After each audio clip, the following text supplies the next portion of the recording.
who's watching. Thank you. Who can it be now?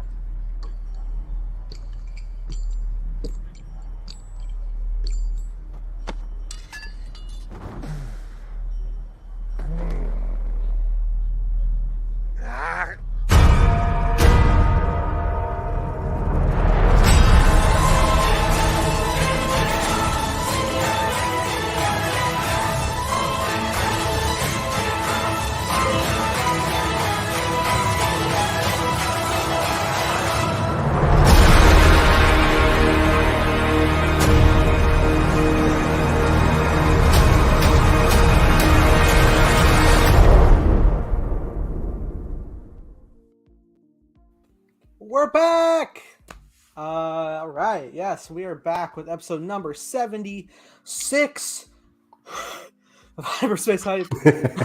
Oh, man, we're going through it. I feel like every time we're like in a set number of like the tens, I feel like we're just like stuck there for ages. I feel like we never hit like a threshold. We'll never get to 100. It's the Jackass sequel effect. 2.5. It literally is, man. But we're excited to be back. We're going to be discussing both episodes 7 and 8 of Andor because we've been gone. It's probably my fault. We're also going to be maybe in the future. We're going to be tackling Tales of the Jedi episodes 1 through 6. Very excited to be talking about those. Joining me, as always, is Evan. That'll be a fun commentary watching Tales, like specific Dooku episodes, because they're only about like 15 minutes long. Mini arcs. Exactly. But I'm glad to be back. Episode 7 and 8 of Andor. Then we got Tales of the Jedi. I did episode 7 podcast with Octo Radio last week, so I feel like I've talked about it a lot, but I haven't heard your guys' thoughts on episode 7. Yep, exactly. Thank you very much. Find me at Harris EV9. So yeah, I'm excited for that. I'm excited to talk about episode 8, which I loved as well. This show just keeps on being fantastic. And then there's Tales of the Jedi, which I loved. The Dooku episodes. So I can't wait to talk about it. Also joining us, we got Carson. Yes, excited to be back on Hyperspace Hype as always. We have tons of stuff to dive into the show. I say it every time. It just keeps getting better. They don't miss. They don't miss. These Gilroy folks, I see them in the credits. They must know a thing or two. In the heat of battle, he don't miss. And I think the director of The Americans, maybe? Is that who did... Episode 7. Episode 7? He directed and wrote that one, yeah. Yeah. Amazing stuff. So we're talking about that. And yeah, really, really, really enjoyed Tales. Dooku remains one of my favorite Star Wars characters of all time. And I think for good reason. And I'm glad more people are getting into the introspective parts of his story because... you sort of forget, time gap between Phantom Menace and Attack of the Clones.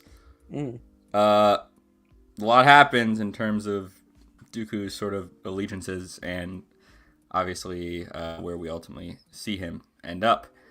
So yeah, cool stuff. Lots of canon implications, but we'll get into it. All right, very excited to get into it. But before we get into it, just want to remind our viewers, just do a few things for us here.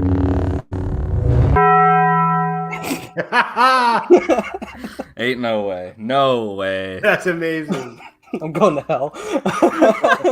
Not the Taco Bell. No, that's what sealed it. As soon as I put an editor, I collapsed the lung. I was dying. Have you guys been to Taco Bell recently? I haven't been there. Not in a while, honestly. No, yeah. It's been a minute, but it's been consistently bad for consistency. Your stomach? Yeah. No, I'm adjusted to a bad diet on all fronts. So. Nice. But, yeah. Okay. Well, so what do you guys want to do with Andor or Tales first? Let's do Andor. I figure we can do Andor episode 7 and then episode 8 and then last hour or last 30 minutes we can talk about Tales. Okay. Something like that. Take it away, notes man. Yeah. Episode 7. Now, the funny thing about this one is we talked about it up front.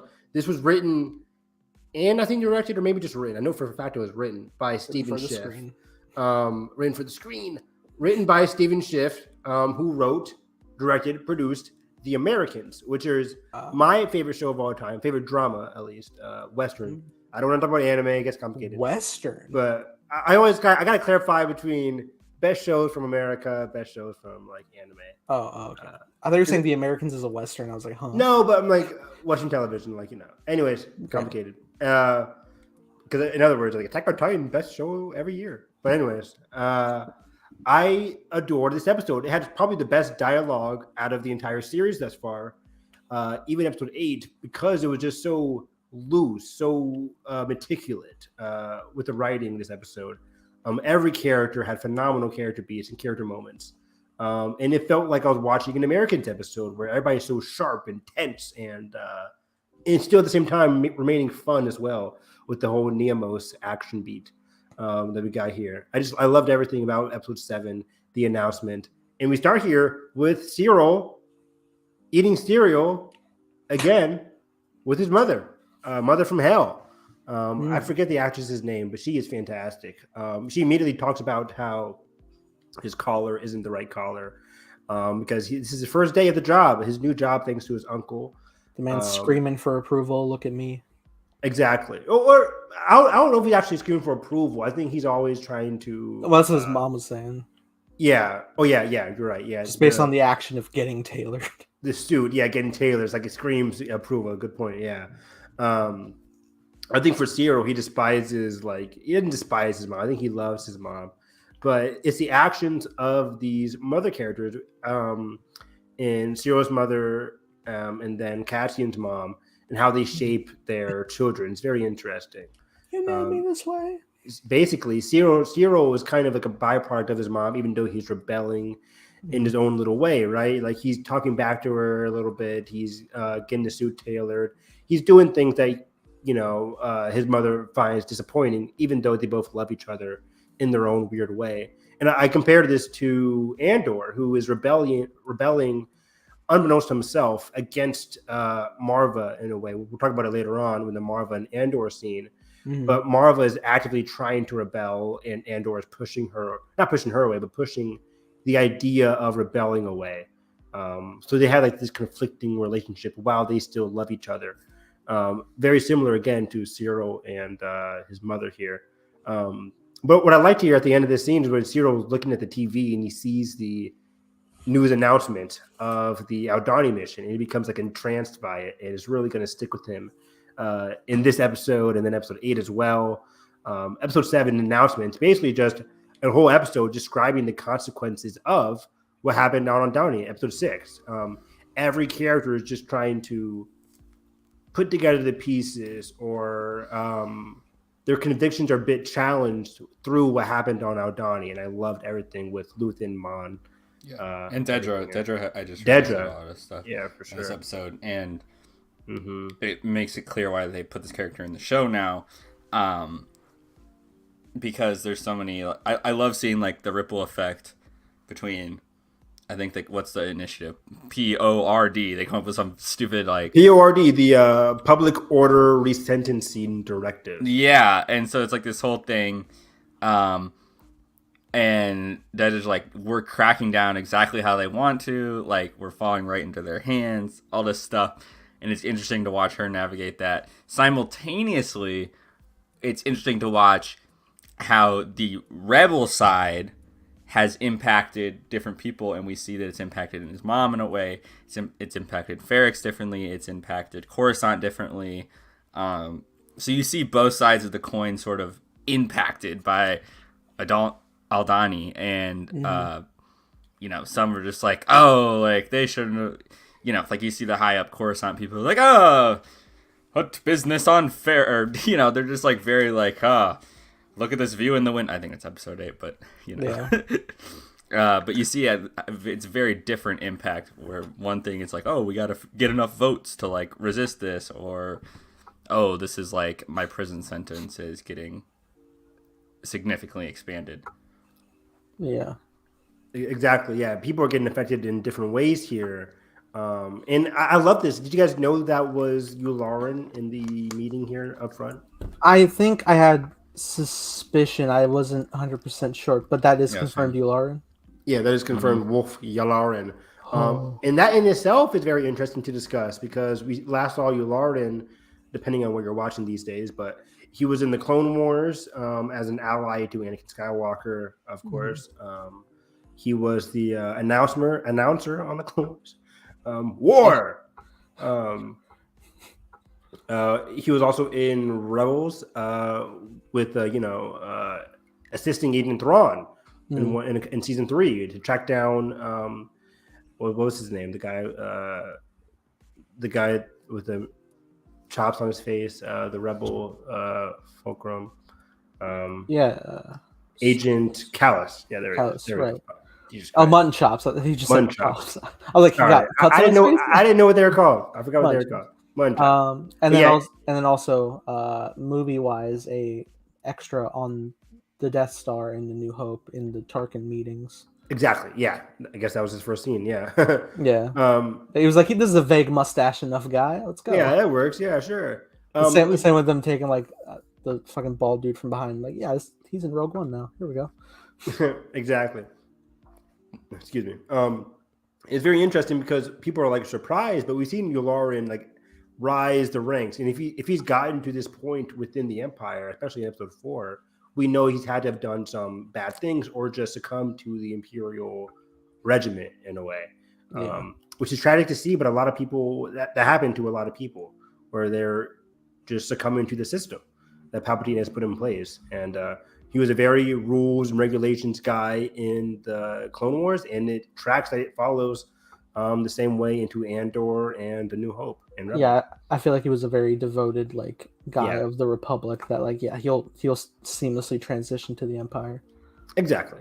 But yeah, like Carson said, they're playing into the Rebels' hands here in a way, which kind of surprised me because when I'm watching this for the first time, I'm like, oh wow, checking areas that had partisan activity.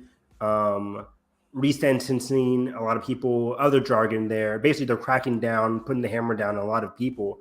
I'm like, holy crap, this is not good. But then Deja has the opposite reaction, similar to Luthen, where it's like, yo, this is good for the rebels. Like, it's an announcement that we're here. There is a way to rebel. And for Luthen, it's like this repetition. We need people to be angry. We need he wants people to see that they will just continually do whatever to stand their ground, and so people are going to become more radicalized by those inadvertently by those who have been behind the scenes. Now sort of things can catch up to people who haven't seen how the Empire is sort of just expertly taken over.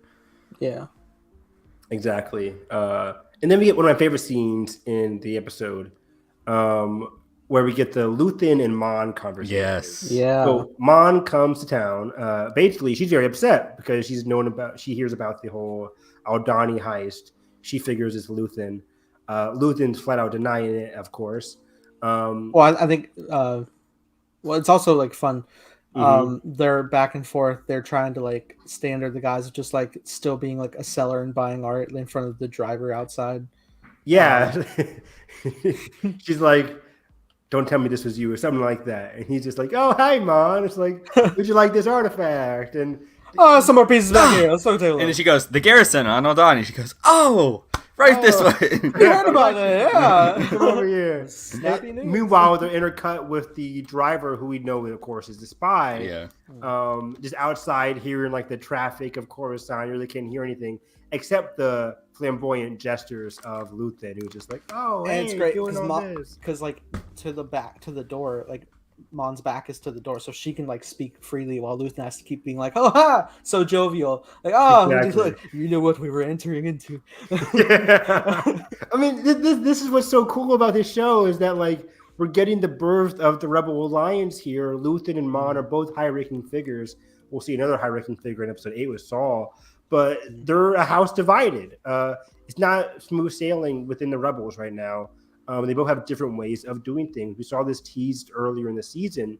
I think it was episode 2 or 3, where we saw Luthen first have his like back shop conversation with Mon, where Mon back then was telling him like, yeah, I have a guy that I'm trying to bring into the fold. And Luthen's like, that's pretty risky. I don't know if you should do that.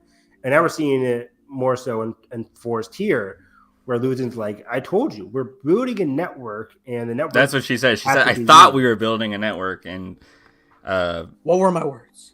Yeah, and he's like, you know where this is leading. Like, building a network is only so good if you don't do anything. You know what I mean? Just adding people doesn't necessarily do Exactly. And then it brought like a very amazing ideal, which is an unfortunate one. Mon was like, Palpatine won't hesitate now. He's like, it's what I'm counting on.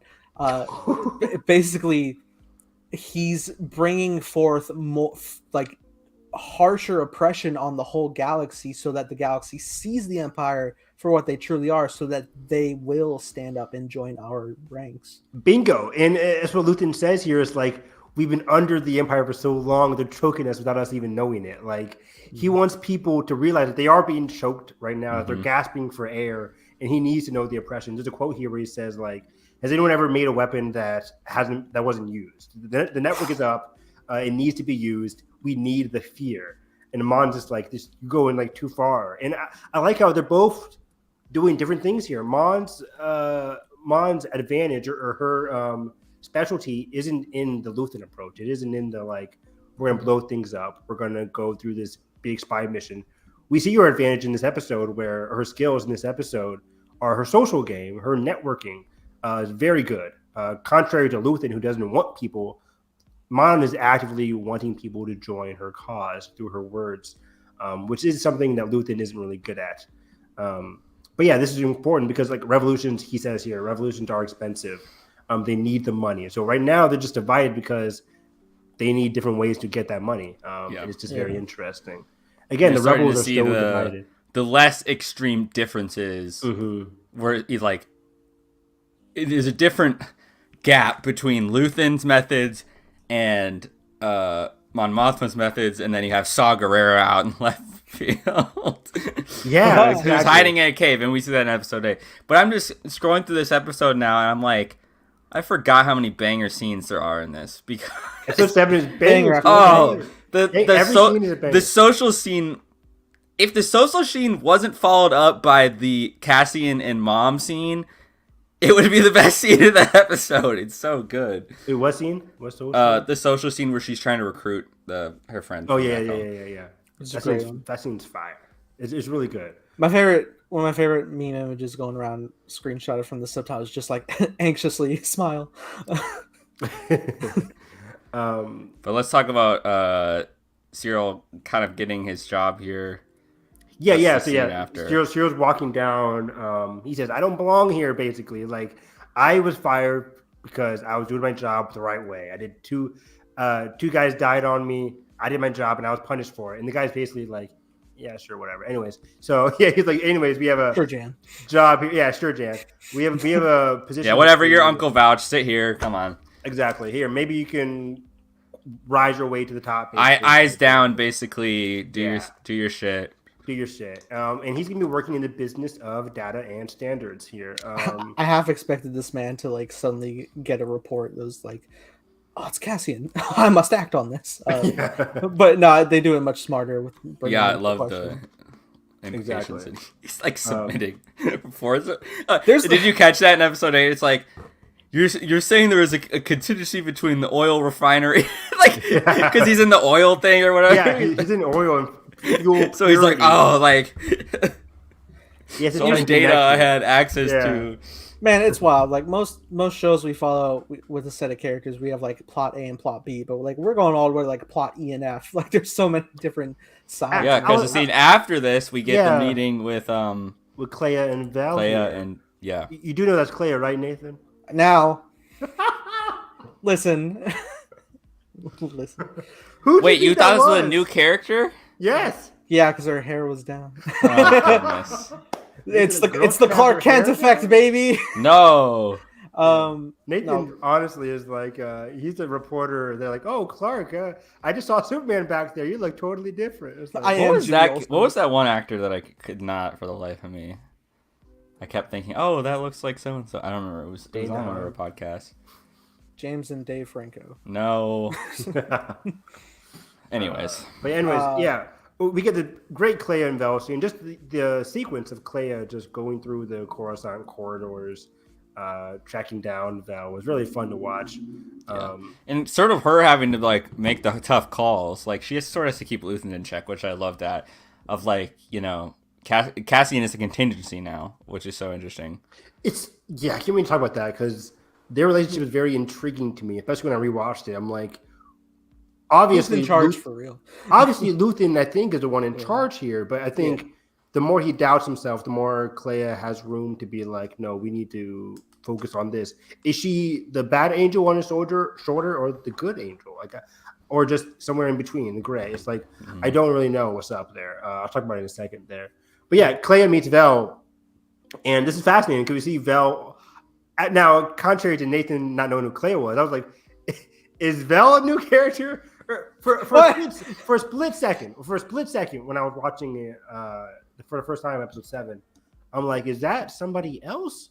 But then I realized, okay, no, that's definitely Vel. Well, yeah, we're not used to seeing her like that. But yeah, I wasn't used to seeing her like that. 3 episodes of her, on the ground. On the mission, on the ground, yeah. Exactly. Wow. Yeah. I didn't end the scene thinking that I knew who she was automatically. Look, in my defense, with what's her name, Clea? Jesus. Fucking, I'm bad with names. You knew this. Like when she popped up. Look, every time we've seen her in her full 3 minutes of screen time, she has mainly been in a medium or wide shot. Man, she's. What are you judging the shots now, motherfucker? I'm not judging the shots. I'm just saying, like, I never had like deep close-ups with her versus Vel, who we had a whole fucking. They gave Clea a database entry back in episode like 2 or 3. We knew she was stepping up. Good job, gold stars. When you get the database entry, you know you're getting some good shit in the future. But yeah, Clea meets with Val, and this is very interesting. She says receiving messages is just as dangerous as sending them, which of course is a quote that's going to be referenced again, not directly but indirectly, when we see what happens with Bix and Pac's father. But yeah, Clea obviously not upset or not happy with Vel's impromptu meeting. She expected to see Luthen, but Vel, of course, does not end up meeting Luthen here. But Vel actually wonders hey, what happened to Cinta? And she says she's doing her job, which is what you need to be doing. And already in this scene, you can see Vel just kind of being like, well, damn, we're kind of taking a step back. She seems more timid in this scene. And I'm starting to wonder in episode 7, I'm like, is Vel and obviously she's built for the revolution or for the rebellion. But even here, you see the shyness coming in. Her commitment's not fully there as much as everybody else is. Because just the way that Clea was talking to her here, and the way that Cinta talks to her in episode 8, we're like, okay, so these people are much more entranced in the rebellion than Vel is. Which I think it circles back to when she lets Cassian go. Obviously, great point. Yeah, they have a commonality of just wanting to survive, and not necessarily fully for the rebellion yet. So that's interesting. I find jumping ahead. Are they on Ferrix to kill Cassian? Is that why they're waiting for him to stake it out? That's the implication there. Pretty much, unless we've heard otherwise. Yeah, I mean, Vel said as much in the meeting with Clea. Yeah. So Clea is the one that assigns them. Yeah, we Cassian is a loose end. Can't run around with Luthen in his head. Exactly. Luthen in his head. He was on the. My thought is Vel's temperament is going to be the deciding factor there, where I think Cinta's gonna literally be guns blazing. She's gonna be the mediator between them somehow. And maybe the circumstances will change. He gave back the Kyber crystal. He only took his share. Yeah, it's very interesting. Because Cassian ain't dying, and I hope Cinta's not dying. I hope Cinta's not dying, and I hope Vel's not dying. So we don't know. Because I don't know how Cassian dies. Do we know how Cassian dies? I mean, anything could have happened. Yeah. He could have got off. His eyes were open. He could have ran away. His eyes were open on the beach. That shot still bewilders me to this day. Why? Why? It's just so weird. I can't escape. I mean, would you not? He's he closes his eyes and he's like, "Is it here yet? Okay, it's here. Here it comes." No, it is not like that. He just closes his eyes. It's not like that. But curiosity would get me just It is bright. Okay. Just kidding. Was this like scary movie? Like, yeah. So we see Vel's discomfort with killing Cassian. Automatically, I'm like, okay, so they're signing Cassian to get assassinated here, basically. But we know Cassian is going to prison later in the episode. So, and then episode 8, we see Vel on a train somewhere. Cinta's the one stuck on Ferrix. Mm-hmm. So I think this gets really interesting. Yeah. Not to go too far ahead, but just to, mm-hmm. as you said, Cassian's going to end up in prison. I would have initially thought like, okay, well maybe we could have like a Rebel Alliance friend help with the prison break, but Cassian has nobody. He's gonna have to find his own way out of prison. Yeah, and I like that because it's the mid-season like character down in the dumps sort of cliche. How do I escape this kind of thing? Because we get off of Aldani and we're like sort of like a breath, but then we're so in the thick of it with rebellion stuff. But then he realizes that surviving isn't going to change anything, which is what I love about this episode. Because he tries to go back. I don't think he does realize that until the end. Yeah, until the end, which is so interesting because he tries to sort of go back to his old ways, just somewhere else. Yeah. And immediately he's profiled by a cop and thrown into a 6-year sentence. But we'll get to that because there's more. I think Alden had one of the funniest comparisons of. I think he's the one who tweeted it. Was saying like shore troopers are basically just like the fucking beach cops on bicycles of the Star Wars universe. It's true. Honestly, yeah, pretty accurate. God, what an asshole! Fucking shore trooper. Ridiculous. We'll get to that. But what was so funny is that in episode 7, I theorized, okay, so Clea is being assigned to kill Cassian. Obviously, he's going to escape prison. Is she going to be helping him with a prison escape? But like you just said, Nathan, given what we saw in episode 8, that prison escape is not looking like something that Clea can get her hands, or that Vel can get her hands into. So are they going to reunite after he escapes? Like, I don't know. When do we see Vel and Cassian reunite? And when they do, we obviously know Vel is not going to kill Cassian. And is the prison break going to be an episode? Is it going to be next episode, probably? I think episode 10. Yeah. It has to be 10. Yeah. 10, yeah, I think 10, and then 11 and 12 are part 2 finale. 2-part finale, yeah. Because episode 10 was like, we don't get out of prison until the finale. That'd be crazy. No, but yeah, I think 9 and 10 is when he comes back to Ferrix. Like, he serves half the sentence. But yeah, what's after the Clea and Vel scene? The really dinner scene, I'm pretty sure. Mon meets with her friend. Put it down here. Take Homa. Friend from childhood, also from Chandrila. So, I gotta Sure. bring up something. It's something I was like calling, I think specifically Evan out on, of just being like, Evan, calm down, come on now. What'd I say? What'd I do? I'm always right. Well, you were explicitly coming after Mon Mothma's child for being a bit of a brat, and okay, and I was just like, that's just okay, whatever. But now in this episode, she's taking a lot of interest in the way her mom's talking to this guy, and I feel like she's gonna be a thorn in the side later, and it's not gonna be good. Wait. What is the implication there? So you think the daughter's going to like not like? Gonna know something. Gonna find out something. Well, I feel like she keeps taking notice of her mom just like walking with this guy. Yeah, she says in episode 8, like, "Oh, there you are again." I made a note of that. You've been here awfully lot lately. I made a note of that in episode 8. I wrote my theory down here. I think my theory is not so much like she's gonna be a thorn in her side rebellion wise, but I think maybe in a comedic sort of way, her and Perrin are taking notes of her and Mon and Tay's relationship. It's like, is the daughter going to think that Mon's cheating on Perrin? Like, is she going to misinterpret? I think she's gonna. I think she's gonna suggest something, and probably to her fucking idiot dad, and then maybe he'll be like, "Oh, what's this?" And then it'll encroach on what's actually happening. The funny thing is, we know where Mon goes in Rebels. Yeah. She's a lone rebel. She's not with her daughter. She's not with her father or with her husband. She's not still in the Senate, is she?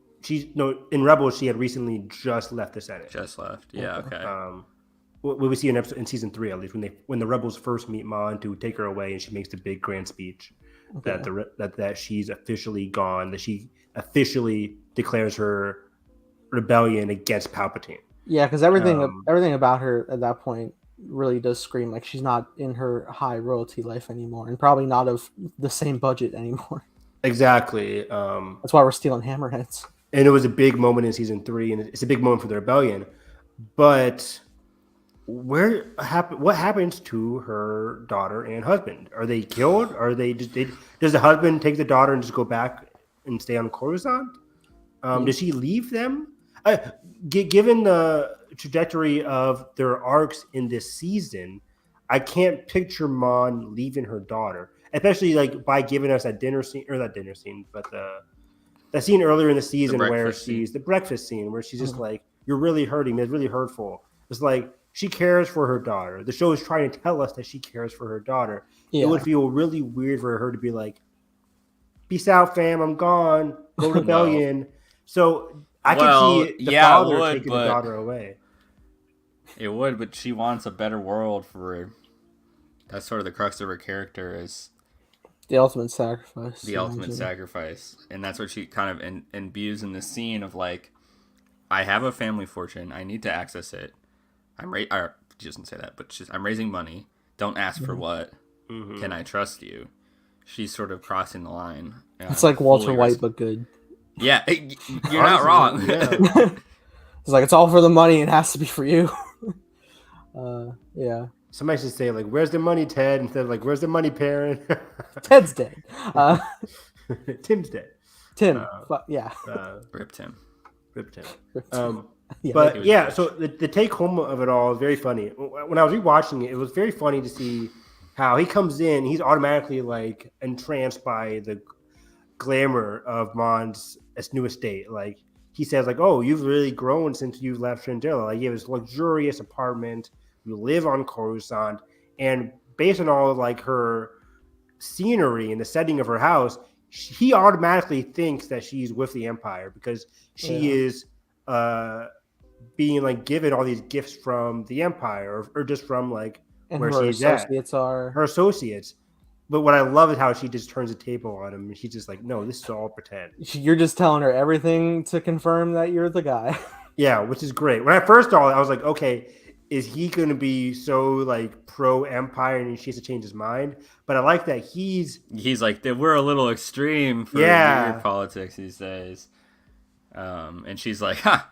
In her mind, she's probably like, "Ha! If only you knew." If only you knew. Yeah, let's sit down, keep on walking, crack a smile because I got a lot to say.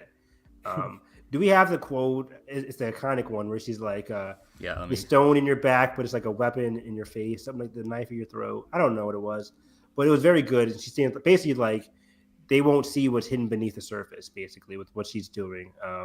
She's basically a silent assassin, silently gathering these allies. And again, this is what sets her apart from Luthen, who is unlike Mon Mothma, who is gathering allies. Luthen and Clea are here trying to remove their allies, remove anybody who knows who they're close to.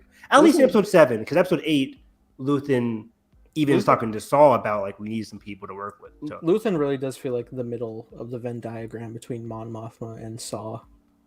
Yeah, I would put him a little bit towards the Saw camp than Mon Mothma, but he's definitely in the middle there. Yeah, and I wonder like he'll play the game, you know.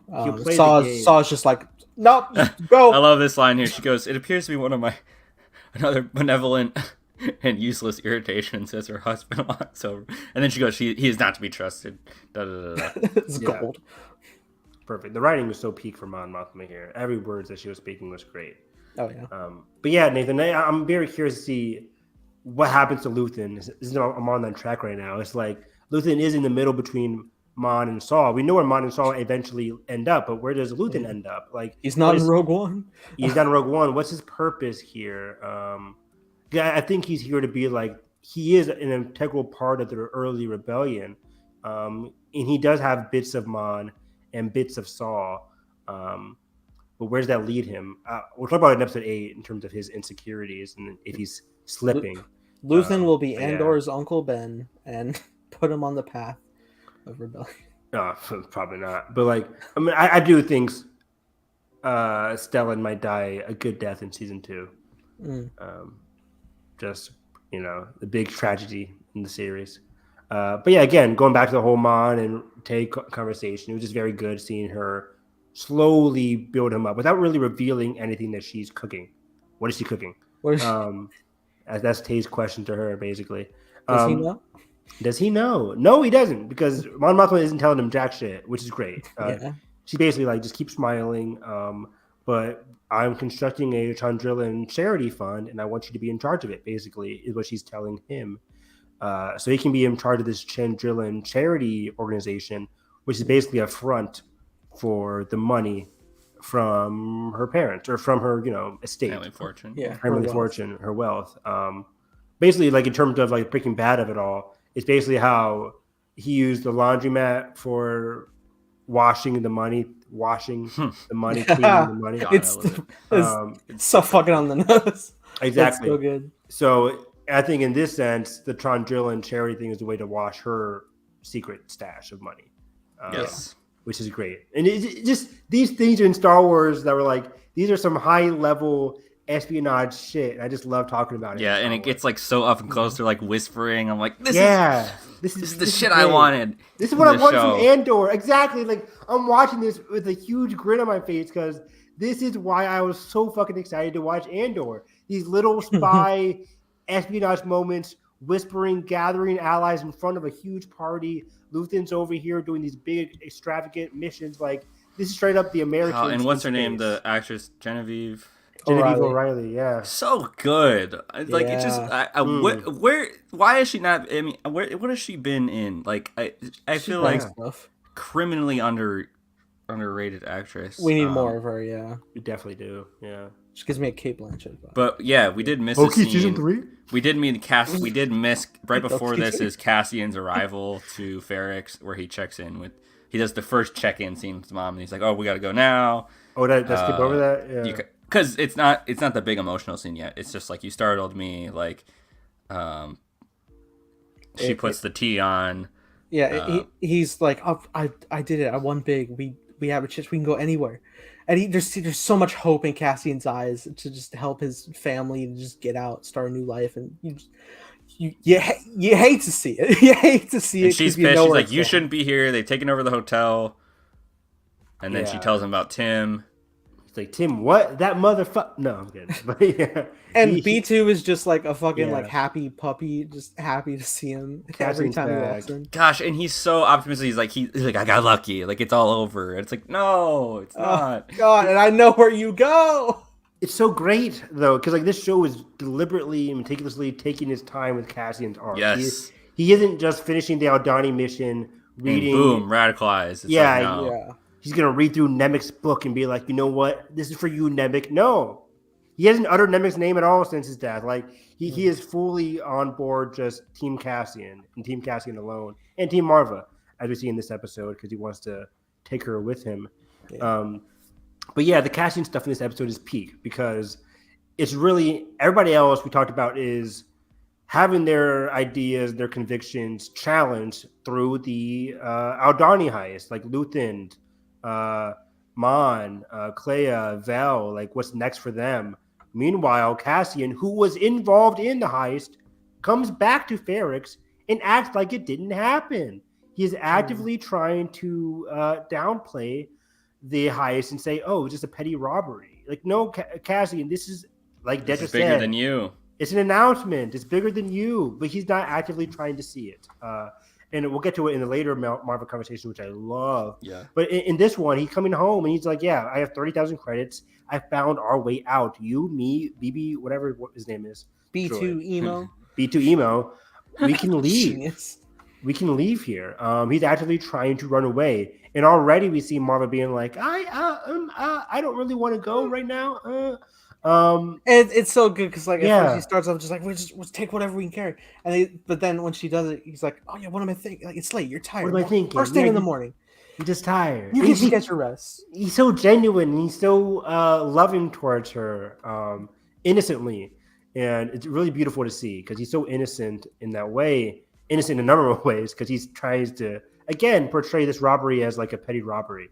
And he doesn't really understand the implications of it all. And then he goes to see Bix. He goes to talk to Bix, and we get this. Alden mentioned it on Octo, but it's this very romantic rom-com, early 1980s kind of thing here, where it's like throwing the rock against the window. Hey Bix, knocking on the door, and then she's talking from inside the house. You don't really see her, and she's like, "Go away, Cass." It's like you get this romantic feel to it. She even mentions like Tim might have thought like me and you were getting back together, and he's like, what made him think of that? Like you get this very childish feel to it, but it's not until she opens up the door and he sees the bruises that are still on her face a week later from the heist or from the Ferrex incident, and it's not until he sees that where he's like, oh wait, what happened here?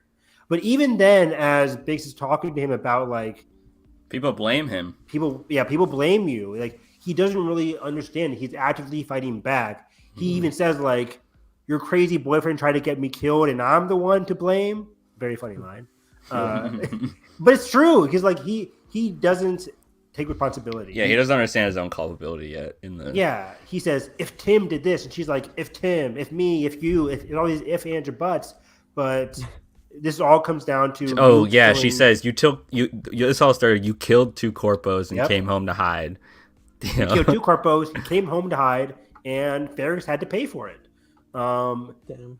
And then, but she takes a deep breath. I think she's just like, you just have to get away, which sings true to him. That's why he came here. He wants to run away again. Then she goes, God, that's right. I just like want to keep reading this because the writing is so peak. It's so good. She goes, now there's Imperials on the street. He goes, if Tim had kept his mouth shut. And she goes, if this, if that, if you, if me, if Tim. And yeah. Oh. She's like, this is too much. But you can tell she cares for him. You scram, you borrow, you lie, you disappear. Peak! She's clocking him. And then I think he's like, okay, I see. It's true. It's what he does. But he does care about his people. Like, right? Like, he comes back. He gives her the 12,000 credits that he owes everybody. He's baller like, move. After it, very good move. He still has a couple of 20,000 credits remaining. And then she tells him to go away. Mm-hmm. I will. And then this is my favorite line. Right after this, he says, I will, I am. You won't have to worry about me anymore. And she goes, what did she say here? No, he says one more thing. Let me see if it's in my notes here. The audience must know what they've already watched. Oh, yeah. He said they just need to forget about him. And that goes for everyone. Everybody needs basically to forget about him. Which is him just taking that shadowy role. And not shadowy, it's the wrong word to use there. Okay, he goes, you won't have to worry about me anymore. And she goes, God, what the fuck did she say? I over rewinded and I'm like, it thought this was a different thing. Live commentary. But yeah, he's trying to take a back seat where he's basically saying like, I'm just gonna run away from everything. Everyone on town needs to forget who I am, basically. And again, not taking responsibility for what happened on Ferrex. He's actively like trying to run away, and even Biggs is pushing him away. But she's pushing him away in the sense that she knows who Cassidy is. There it is. Okay. She says, I've done it before. And I was like, fuck, that hurts. Because he says, everyone needs to forget about me. And she's like, I've done it before. Yeah, she's used to leaving him behind. Yeah. In their relationship. Just kiss. Oh my God. I need y'all. Just fuck. It's too soon. I doubt they will in this series at all. Not in this season. Even in season 2, I doubt it. Hey, they be jumping around. I need a tragic. Time. I need one tragic kiss. Let me have that. Then I don't think she's making out of the series. As much as it pains me. I remember I was nervous prior to the series dropping. I thought she was going to be his sister, and then when he finds his sister, she's going to die, and that's going to be his cornerstone. He's going to be so upset. I'm just like, I don't really want that to happen to him. But yeah, we'll see. So let me see here my notes. Are we? What? We thought the only 2 lead Hispanic people were related. Are we racist? No, I mean we knew the series was going to have. This is where we get the amazing intercut flashback when he's on the streets hiding from the stormtroopers. Yeah. This happens when he's talking to Marva here. He's about to go back. Yeah, I have it in my notes. Oh, and Right, when he's talking to it's in Marva, it's intercut later on. It's while he's well. sneaking back to her. Yeah.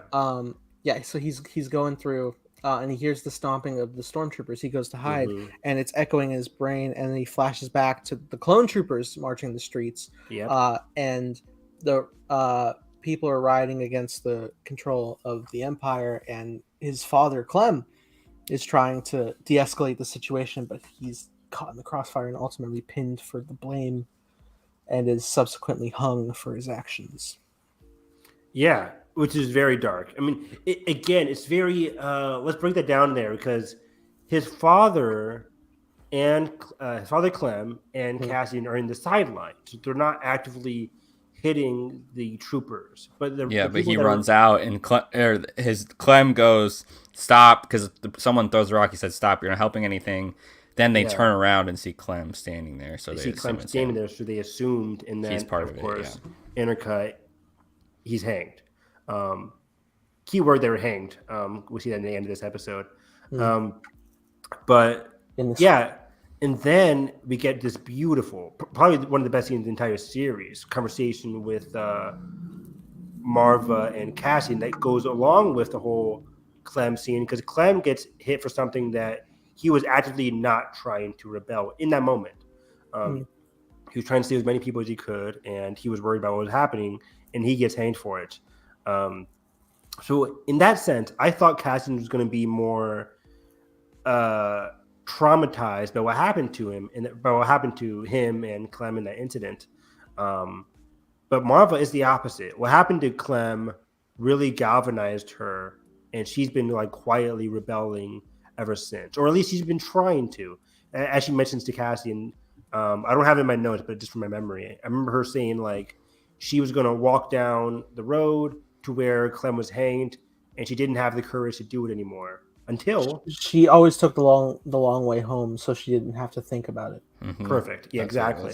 She took the long way home because she didn't have to think about it until the Aldani heist, the robbery, the announcement. Since then, peak. She put on her best coat and walked there with a smile on her face. Exactly, Nathan. Like, she's become galvanized. She's become more active in rebelling. And as she's telling Cassian this, she's explaining to him that's why she can't leave. She doesn't want to leave, to Cassian's dismay. She doesn't want to leave she doesn't want to leave Ferrix, because this is where she can rebel in her own individual way. Like, this whole episode is about how people are rebelling in their own ways. Mon Mothma with their social game, Luthen with what happened to Aldani. They can set up as many barracks as they'd like. They'll never get inside my head. Exactly. Her is through her mind. Her own way. It's perfect. It's like it's all things going on in her head, everything going on Ferrix. Like, she's actively trying her best to rebel in her own individual way, and she keeps trying to tell Cassian this. If the heroes are brave enough to take down an Imperial garrison, then I'm brave enough to stay here, which is intercut with Clem's death, and him, Cassian charging. Then we see Cassian charging the clone troopers. Of course, we don't see the aftermath of it. Was that Cassian? I believe so, right? Yeah, it was Cassian charging. Oh, okay. Yeah, but I believe that was a younger Cassian. I thought it was just a young kid. No, that's Cassian.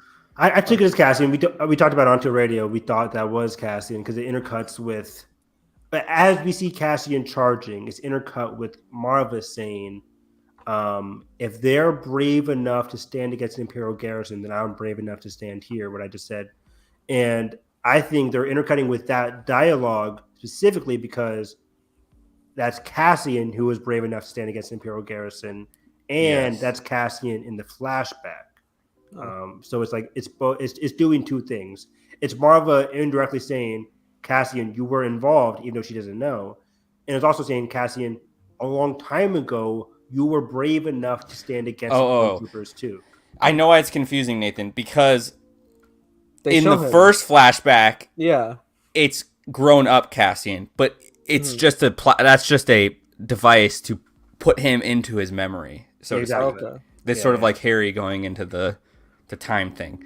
Because his head's And then when he's running against those troopers, that's him at that actual age after Clem's death. Now it makes sense to me. Exactly. Yeah. Yeah. So But the reason they cut it like that, and the first time they used that flashback was because it's in the same spot where he has his back against the wall and he's hearing the stormtroopers. So then it puts us into the flashback, sort of, and we see the same Cassian face. So the whole time, even like when it was like the scene with Riot, he was a young kid. Yes, because think about this is probably right after Order 66, when the clone troopers are now Imperials, essentially. It's I all remember Cassian's mentality. after the highest, not the highest, but after they rescued Cassie and he's still a child. I assume it's like a year or two after that. So they rescue Cassie and they probably then go to Ferrix and then the Imperials get there or the clones get there. And shit goes to shit hits the fan basically. But yeah, basically again, what I'm saying is I think Cassian, she knows Cassian is brave enough to stand against the Imperials after Clem's death. And now he isn't. He's doing everything he can to run away and not actively fight the Imperials, not actively say like he was participating in the robbery and diminishing what he was doing, basically doing the opposite of what he did in the past because he was traumatized. And I just love what Marva's saying here because he's pleading for her to come with him. And she's saying no, like you guys said, is like, I need to stay here. I need to rebel. And Cassian like says, I can't leave you because I love you. And she's like, that's what love, or oh crap, I forget the quote, but it's like, that's what love is basically. At first, but before all that, she says like, tell me you understand. And he's like, I don't. Yeah, how could I forget that? Which is great because, she says like, tell me you understand. Like everything I'm telling you here in terms of rebelling, in terms of it's all in my mind. Like we have to do these things because if we don't do it, basically what Luthen said, they're going to choke us without us even realizing it. That's what she's trying to tell him. Like we need to take a stand. Tell me you understand, Cassian. I don't.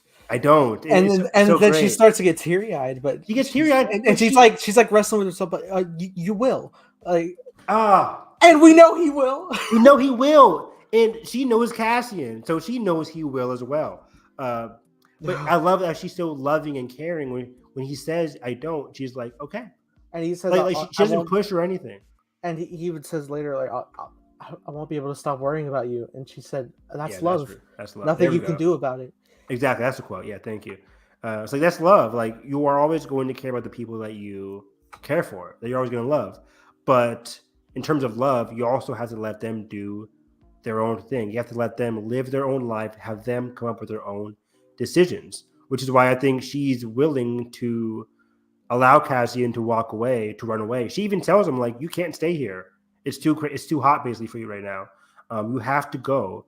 I still love you. I think in the future you will understand, but right now it's too hot and you have to run away." I just love it because these are two people that love each other so much, but are willing to separate for their own greater goods, for the thing that they need to do in that moment.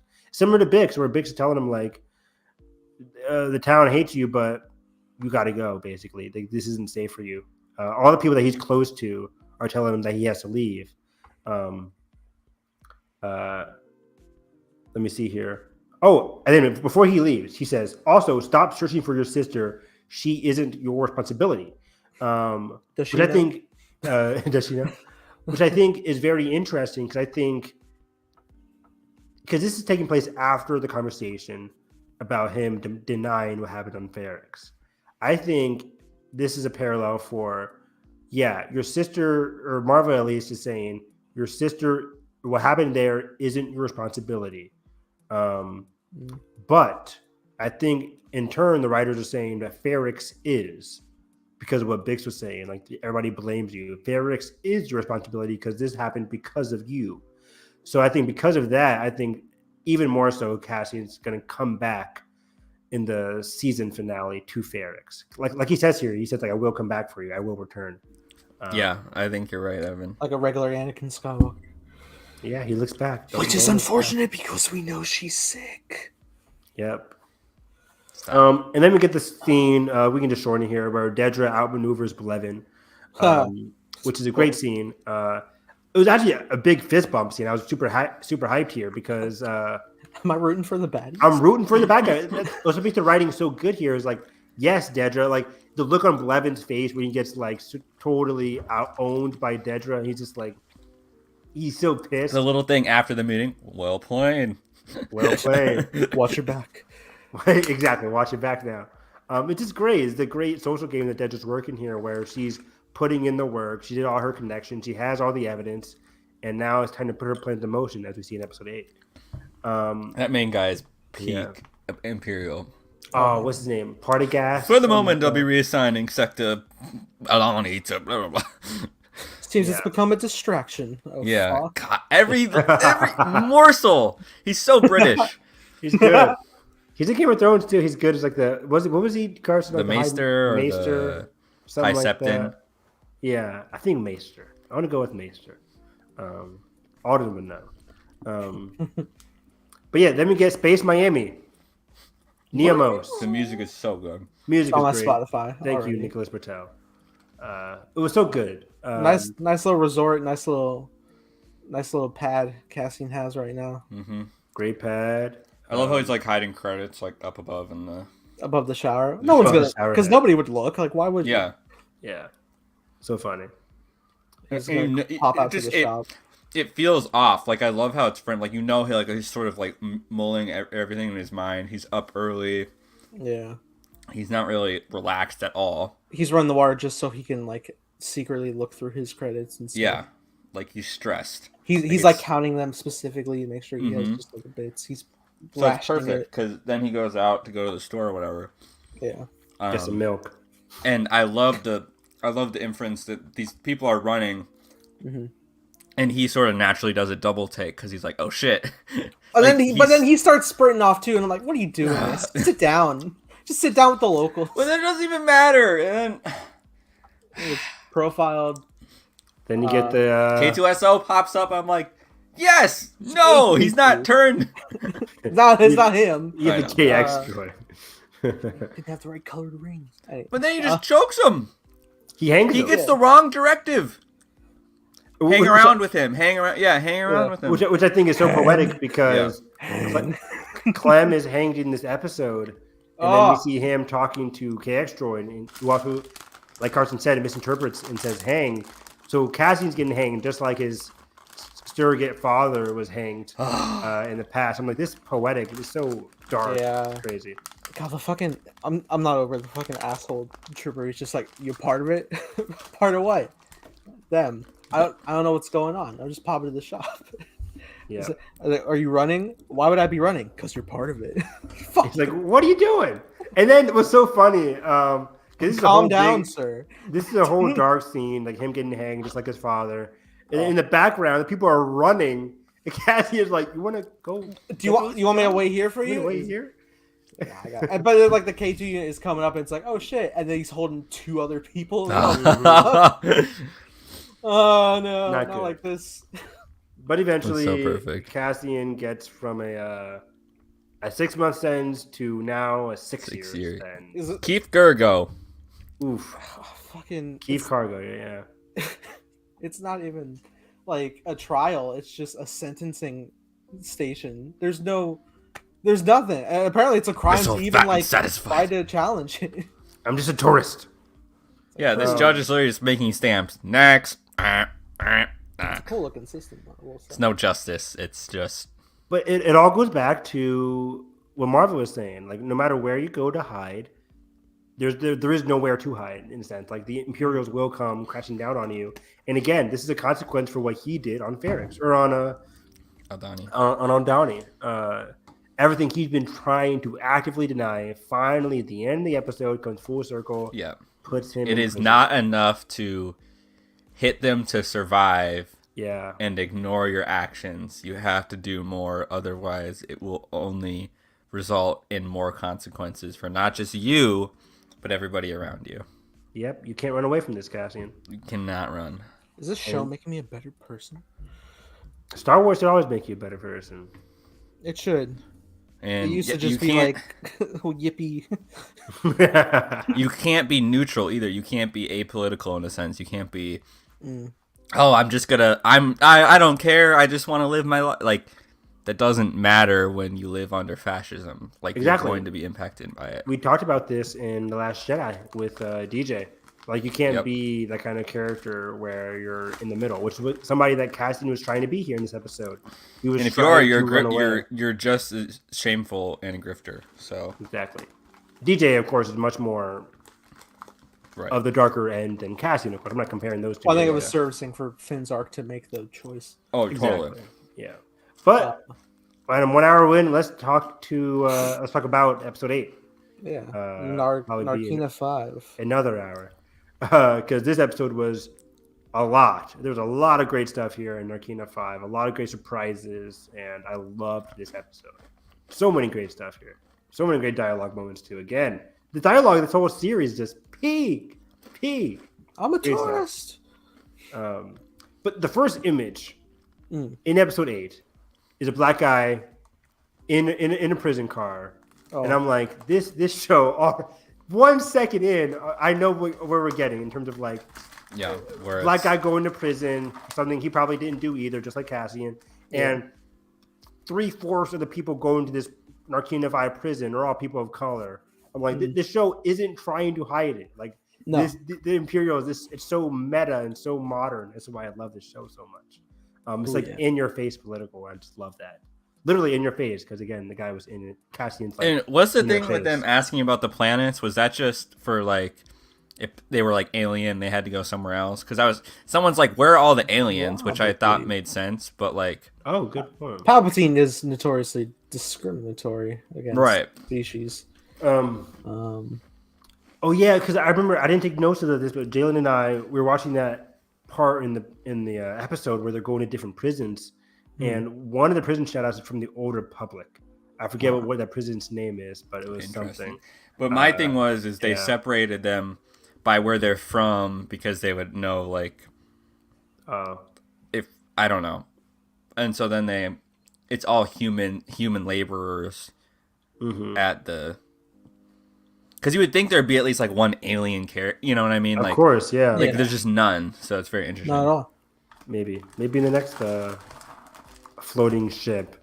Oh, quick shout out in terms of alien characters, just its background thing. But I noticed like a number of the alien creatures in Mon Mothma's apartment during the socializing are aliens used from Canto Bight in The Last Jedi. Yep. Yeah, very regal type species. Very cool. Very cool. Those are the shuttle parkers. Yep. But back to prison. He's forced to take off his shoes here. And at first I'm like, all right, well, this is for the uniform changing, right? We can just talk about everything that happened with Cassian up front. Yeah. We'll just go character by character here. We're going through. We're locked in the transport. Our hands are bound. Our shoes are gone. We get to the place. It's like the raft, in a sense. That's what it was. Water. In my notes, I have the loft. I'm like, the loft doesn't sound right. It's the raft, totally. Okay, yeah. It's 100,000% just like the raft. Yeah. I wonder. This shit was so cool though. They're like, and of course they have the most imperial motherfucker coming up to give this speech. Yeah. You're probably wondering why our facility is so like state of the art. Blah blah blah. In his fucking pumps. Where those orange. This is what's so beautiful about this episode is like you get your old school George Lucas feel to it, where it's like people wearing THX, where it's like the black and white uniforms, the orange shoes, like the weird types of uniforms, like. It just felt so like 1970s. It was really cool to watch. Oh yeah, like it felt like Star Wars, but also felt like old school Star Wars. It was weird. Yeah, but they give an example of the type of punishment available at this. Why they don't wear shoes there, and it looks like the most agonizing, fucking contortionating punishment ever. Jesus Christ! Yeah, they were getting shocked, right? It was like a shocking thing. Yeah, the whole floor is metal, and it just shocks it's all controlled. It shocks you for punishment, or at night if you try to leave, it it burns you, it scalds you. You get fried. You're fried. What I love about this prison complex, I hate about it, of course, but the slogans, which again, it makes this whole world complex seem so weird and demented. It's like you get fried on program, get hit with a rod, you get shocked, fried on program. It's like all these and they're just babies. building like these like cylinder looking things that look like it could be a part to some bigger thing.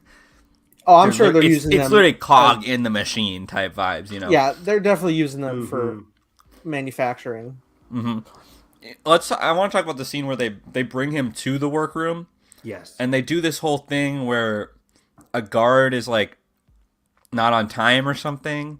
Are they like deliberately setting up like that? Like, well, the whole I don't remember exactly what happens here. The whole different stations are competing to be like the top. No.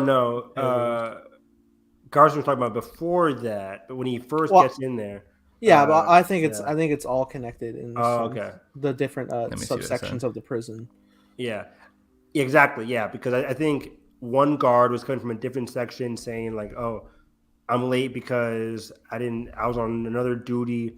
I think he's trying to clarify like, yeah, there's different subsections in that. Yeah, because guards have different duties. We also do see Andy Serkis later. Wow, he's like they even like take notice like, oh, he's talking to them, like he's communicating with the higher ups about something. So he must be giving like reports on like how the progress is going. So like who's ahead of the game on the prison. Exactly. It's all a game to them. Gotcha. I'm sure, and yeah, because then we see like now I'm rewatching it. It looks to be that way because then we see later that also everybody that's not the prisoners is immediately connected by radio, and then I love the little detail of the prisoners in the sections are like communicating through sign language at the end of their day when they can barely see each other through the hallways. So I think that's kind of a cool camaraderie thing. So cool. That's definitely teasing like the future in terms of like the prison break. Like people are 100%. People are already having that. Like, I want to see like a wide shot of like the start of it, like down in one of those glass hallways, and you just see like a prisoner with a zap rod like take somebody out, and then like it comes out of the glass back to Cassian, and he like looks over, and then a guard or somebody's like then the comes around the corner, and they're like running down, and we get they are doing like that would be awesome. they are like communicating to like different sections through sign language through the windows. Yeah. How do you even like do that? Like, because again, as we see later on or earlier on, we saw you got to be there a while. Andy Serkis saying like 7 sections, 7 rooms, 7 tables, 7 people. It's like if you're separated from your table, like when do you have time to come up with such a elaborate language? Yeah. Bro, the fact that they don't even have food, they just have a food tube. It's paste. Ew, I can't even imagine. I'm just gonna throw and water, and they're just like, "Don't worry, you'll learn to eat it." I was like, "Oh God!" And then they just have like the shower thing. Yeah, as much as literally, it's not even a shower. It's like a mist. It's like a. Oh, that was weird. It's like a sanitizing spray. Yeah, like they probably didn't cure the smell. It's kind of like that thing where you like to get hosed down from going through radiation or something like that. It's just like, boom, mist, you're good. There's a shaver. That's cool. I guess shave all over your fucking. But bed. Man, Andy Serkis is definitely a highlight of this whole thing too. Cause... Came out of nowhere. Yeah, yeah. He's the first one that greeted Cassian earlier on. And I love the fact that I have 200 whatever days left on my sentence. 249. Don't fuck up. Like, he's the floor manager. He's a floor manager here. And also the cool thing is after their first shift where they go back and he's introduced to the dorms, not dorms, the cells. Not a dorm. Anyways, he's introduced and they're asking him, they're like, so what happened? Nothing. There's been a lot of that lately. And then they're like, have you heard of PORD, P-O-R-D? And he's like, what? Like, and that's all his doing, but he has no idea what it is. It's like he affected all these people instantaneously on their little clock. It just all resentenced them. Yeah, they all got doubled or tripled. Yeah. So now Cassian cannot fucking tell them. Oh no, yeah, definitely not. Yeah, and then apparently Melshi is from Rogue One. Yeah, I heard that from somewhere. yeah, I've- he's one of the. Which, yeah, he seems the most like rebellion, like, because he's what is he telling him? He's the one that He- first says like, "Hey, his name is Keith. Let's gotta call him Keith." And then he also tells him like before the floor turns red, he's like, "Keep your head down." Like, yeah. And do what Andy you have Serkis to starts do. yelling at him, like, He's like, "Pay attention." Yeah. So basically, yeah, he's the one that we've come to see the most. Besides the guy also doing the hand signal, who's also on Cassian's table. Yeah. I'm worried they're setting up that the old guy is gonna get like his arm like caught in that thing. I was worried That he's gonna get like caught, like they're gonna fall behind, and then like I'm stressed for that whole scene in general had me like so uncomfortable. I think good on the show for like this whole cog in the machine. It was all repetitive, but so stressful at the same time. I'm like somebody's hands gonna get caught in Yeah. something. Somebody's hands gonna get zapped or 12 hours straight, clear. Like I couldn't like focus That's for that insane. long.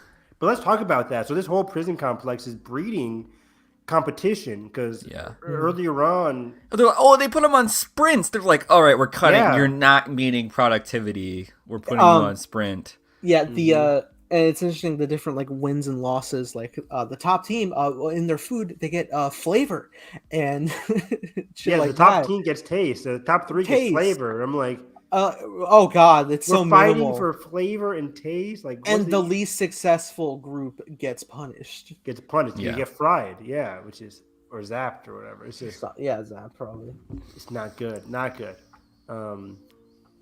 And yeah, this whole thing is breeding competition. There was one stupid article that we saw in our mentions where it's like people thought Andy Serkis was a villain, but he's not a villain, right? But he's just so He's trying to keep shit right so he can just like fucking get out. exactly. He's trying to like Yeah, he's trying to serve for himself, and he's get out a of there. victim of this whole thing too. Of this whole complex. He's a cog in the machine where he's been drilled down so much by these rules and regulations of this this whole prison that he's just trying to keep things on the level as possible, even if that means like going along with the system. Just don't mess the flow at all, so he can go home, so everybody else can go home.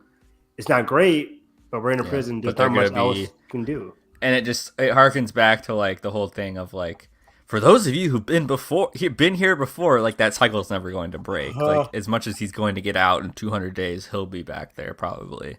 Because right. they can arrest him and they'll see if he were to get arrested for nothing again, then they would see that he was a previous offender and he'd probably get his sentence doubled again. Yeah, Like, you just never know. Man, Han had the right idea. Just fucking joining the ranks to survive, dude.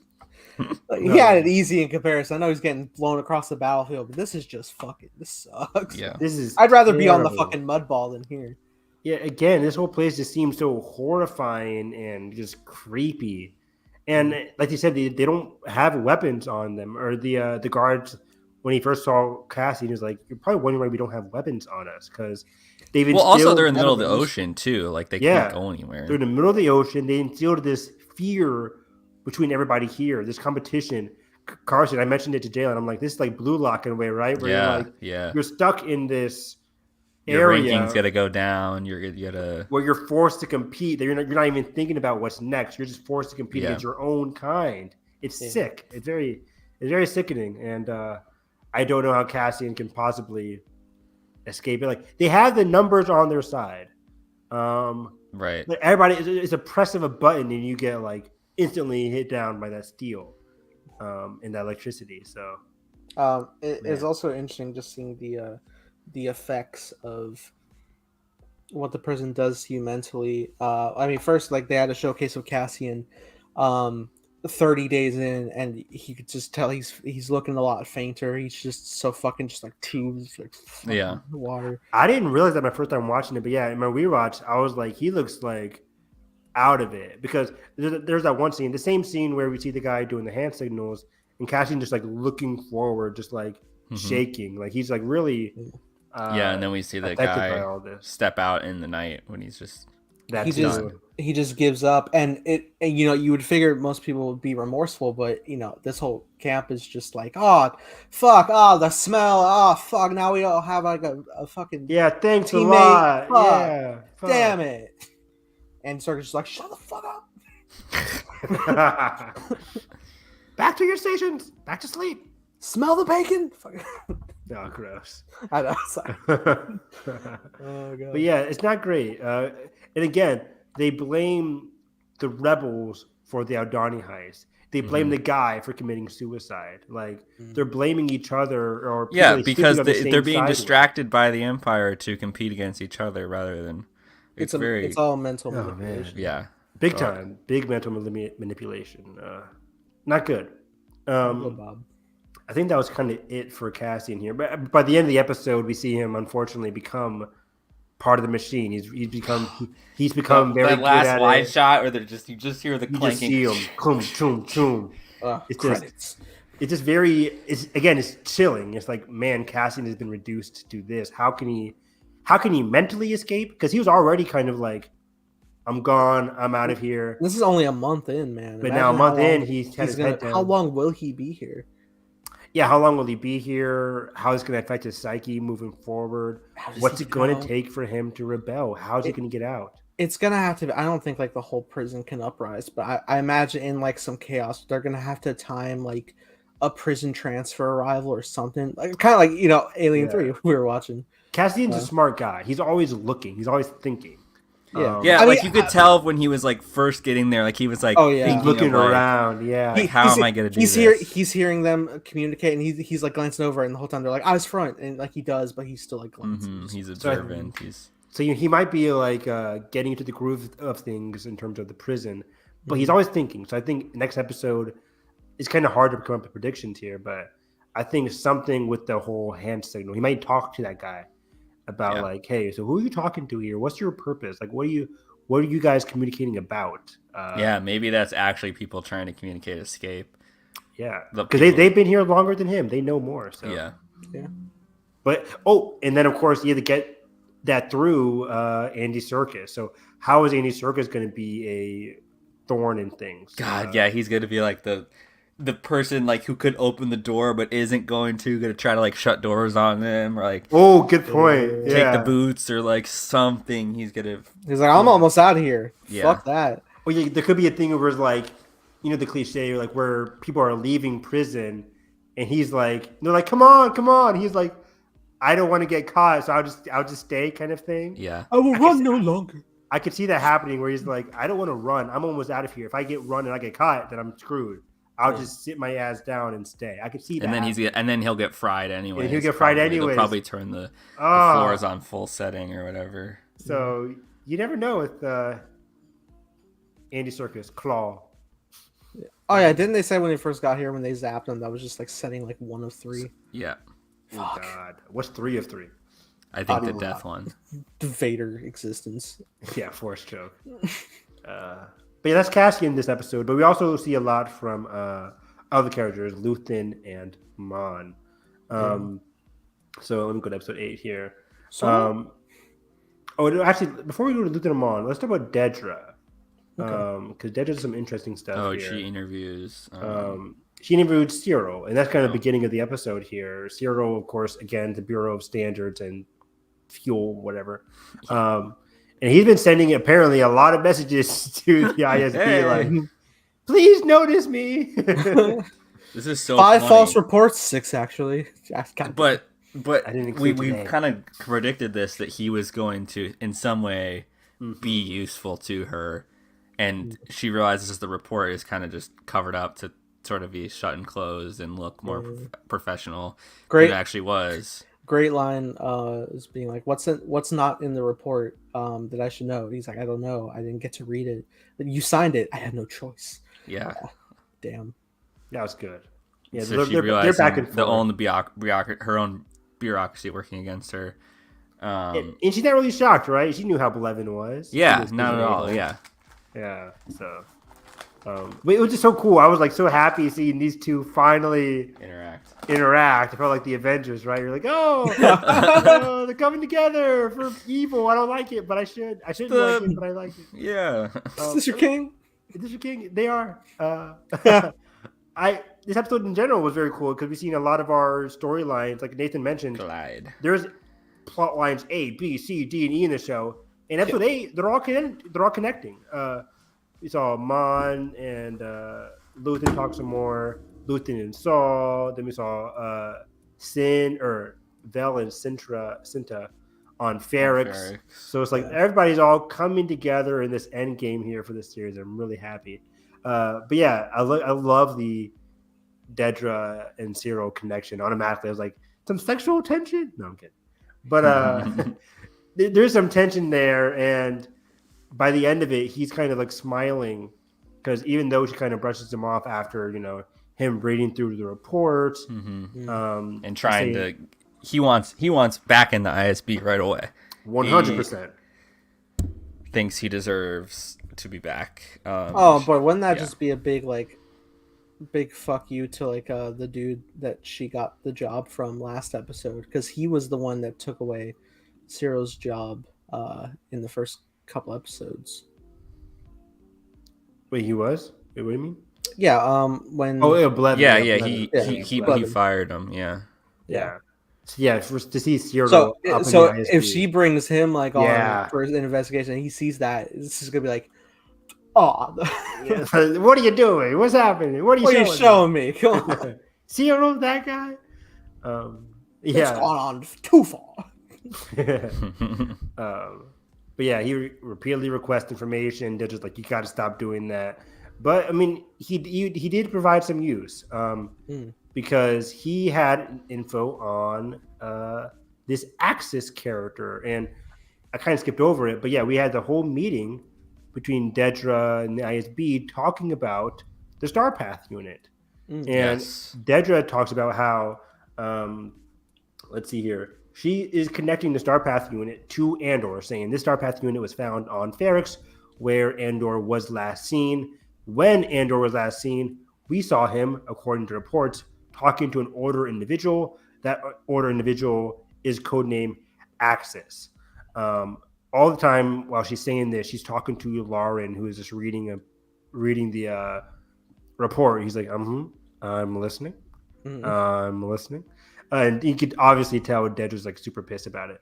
The way he's so like indifferent, only worrying about like how many resources they're gonna have to be using. And she's constantly telling him like it's worth it. We have to use these resources. Again, Dedra's saying these right things, even though she's using them for bad reasons. So yeah, it's so interesting here seeing them finally connect. Again, these plot lines connect to Axis and Luthen. Like Luthen's one mistake was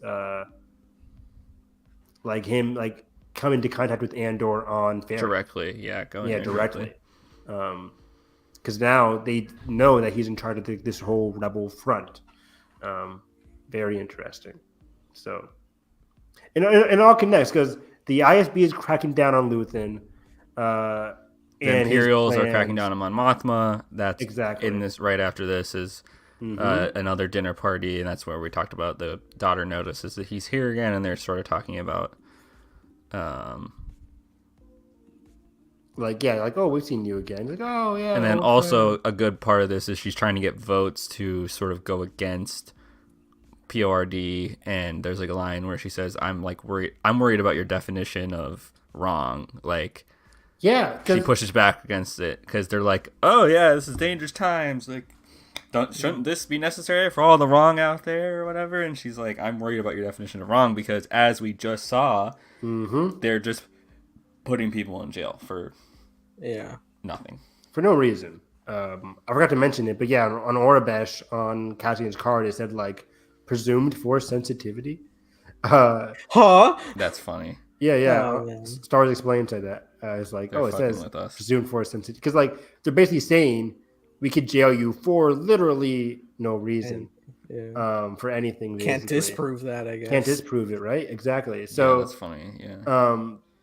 So again, this whole conversation is very interesting because she wants votes to go against the latest Palpatine laws and stuff like that, and people are arguing back and forth saying, "Well, the PORD is doing good. Just don't do any wrong." And what's your definition of wrong here? It's like, oh no, it's so real. It's so very real, and like Carson said, it's very interesting because this is internal battles that Mon Mothma always is constantly doing here. But I put in my notes at the beginning of the scene, stepping back a little bit, when we're first introduced to Mon in this scene, she's talking to Tay, and they get a drink of this Trangillan worm drink. Yeah. And Tay drinks out of it, but Mon Mothma says, like, no, I'm good.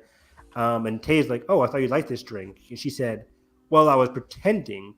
I used to be so good at pretending, is the quote that she says here. Mm-hmm. And I think, in a sense, that the writers, that the show telling us, like, Mon Mothma is slowly getting tired of pretending. Correct. We're on Just episode like 8. Luthen.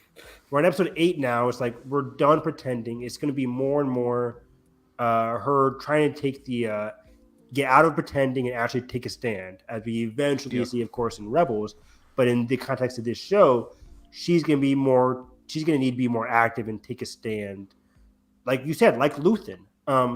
And you mentioned earlier, Nathan, how Luthen's kind of like in the middle between Saw and Mon. Yeah. But I think they all need to learn from each other, basically. They all need to come together, because Mon can't just keep on pretending and slyly talking to people, which she's good at. It's great. Yeah. But you also need to be balance each other out. We need some action. We need some action. We need to balance each other out, because you need to be more like Luthen. You need to take these steps, because he's kind of right. Like, we can't just keep haggling people for We money. can't just keep adding people to the card deck without Exactly. doing We need to hit them hard. We need to show people that the Empire is susceptible to being hurt, to being stolen from. Yeah. They need to come together. They need to have that balance. And I like to hear where, even through the drink, I think it's showing us that Mon is kind of tired of pretending. So it's very interesting. Is that mostly what we get from Mon in this episode, unless I'm missing something? I believe so. Just the daughter thing, and then The drink, the daughter. Yeah, the daughter thing is good. Again, very interesting. I wonder what's going to happen with that daughter. Then we go back to Ferrix. Yeah, that's it for Mon. We get Luthen later on. But real quick, I really liked more from Tay here in terms of like we said earlier, he's having trouble with the Empire coming down on him. Like, this isn't going to be as easy as we thought in episode 7. Like, this isn't going to be as easy as just having him come on board. They got the money, good. It's like, just because they got the money doesn't mean they're always going to be able to do what they want. So Mon is getting hit hard here with Tay not being able to easily move the money. And then we see Luthen getting hit hard too, with him having to decide what to do with Ferrix and everything. So everything's really crumbling down on everybody. What was after that scene, though, after the Mon Mothma scene? You said Ferrix? Yeah, it goes back to Ferrix, and she's talking to the worker guy. Boris, right? Yeah. And they're talking about how the Brazo, the mom is Boris. sick. She's standing her ground. She went out and went by this place or something to this is important. Yeah. Yeah. So yeah. I finally found in my notes, because it's important, because Marva, who is kind of like the town mom, I loved it, because she also, the actress talked about it on StarWars.com with Christina, where she was saying, well, Marva is kind of like the town mom. Everybody reveres Marva. They understand that she's a rebel. Bix and Brazo say it here, like, she doesn't want to leave. She keeps doing things. She's getting old and she's getting cold and sick, but she doesn't want to leave. She doesn't want to ask for help. She's rebelling against us, and she's rebelling against the ISB that is here right now. I like how they understand like what she is in this town, her role. But anyways, she says how earlier that day or that week or whatever, that Marva was trying to open the door underneath the hotel. She says here that the tunnel under the hotel might still be open. Why? Because they want to see if any rebels can come in and under the cover of night and surprise them, which I think they're saying it sarcastically, but it's gonna happen. But it's gonna happen, right? It's definitely gonna. Now, yeah, I don't think it initially would have if she wasn't like. I mean, maybe Cassian goes in there. Oh, for sure. That's the 2-part finale. Here we go, baby. And who else is stuck on Ferrix with them? Vel. Cinta, Vel, exactly. Like Cinta and Vel are going to be part of this thing, especially Cinta, who's like glued to what's going on here. And I think she'll be definitely in charge of like the secret tunnel underneath the hotel. Of course, they had a small moment a couple episodes ago where we know the hotel is being used for interrogation, ISB purposes now. And we see it, like, of course, at the end of this episode with Proc's father. But this hotel is going to be very, very chaotic, I think, in future episodes. I think we're going to see a lot of chaos and explosions. Why was Bix going to call the Luthen again? But yeah, because you got it. Cassian's mom is noticeably sick. Oh, right, and then he wants him to. She wants him to be here. Come check on him. Yeah, because in that same conversation where they're talking about the tunnel and the hotel and like, what is she doing? They're like, we need to contact Cassian. Because then this Brazo's like, the daughters of Ferrix. Like, why can't she go there? And she's basically a rebel doing her Wolf of Wall Street moment. Like, I ain't fucking leaving. I ain't fucking leaving. Oh god! Just put her head over. Yeah, I can't believe Tom Holland fucking posted that after the Sony deal was renewed. Wow, that was the best thing ever. That was baller. Yeah, I ain't fucking leaving.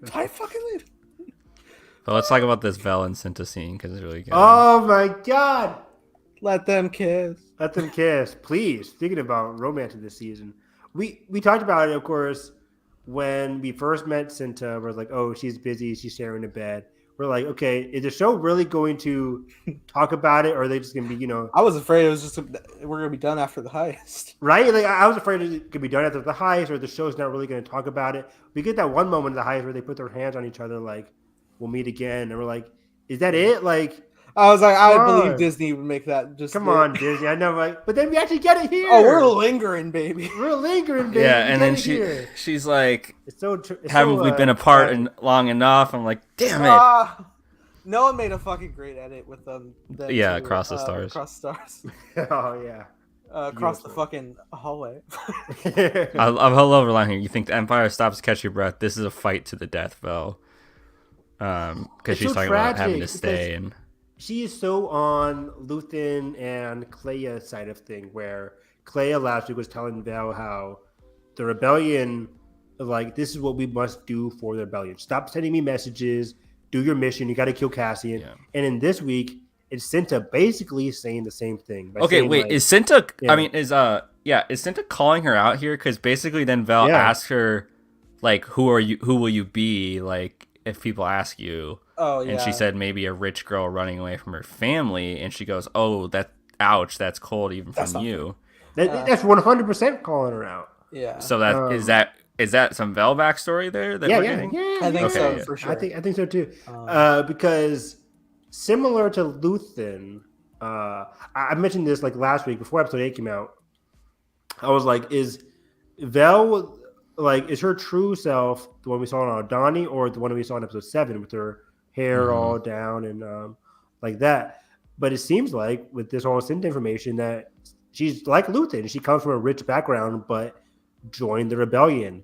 Why did these two, Luthen and Vel? Or maybe she didn't join the rebellion. She just followed Cinta. Like, why did they? Yeah, it could have been because she saw Cinta and then that. But like, it had to be more than Cinta, right? To make her join this whole cause. Because it seemed like she was so, like, when we first meet her in episode 2. Yeah, that's true. Or in episode 4. We're like, it just seems like when the way Luthen describing her before they touched down on Aldani, that it seems like she's so committed to this mission. They've been in that forest for months. So Vel seems like a deep, deep rebel. But compared to Cinta and Clea and Luthen, Vel is much more like, I want to care about our relationship and the people that she's closest to, rather than like the mission. Yeah, the mission of everything. Even again, going back to episode 6, when it was time to press start on the mission, who was the one that was nervous? It was Vel. Oh yeah, Vel was the one who was like, I don't know if I can press the button, and Cinta's like, press the damn button. We're all ready for you. We're waiting. So deliberately, the show has been telling us that Vel is kind of, she's nervous. She's caring. She was the last one to stand by Nemec's side. She cares for her people. She didn't believe Cassian at first when he told her about Skeen. It's like she cares about her people. She doesn't want to kill Cassian. She hasn't said it, but obviously we kind of feel that way.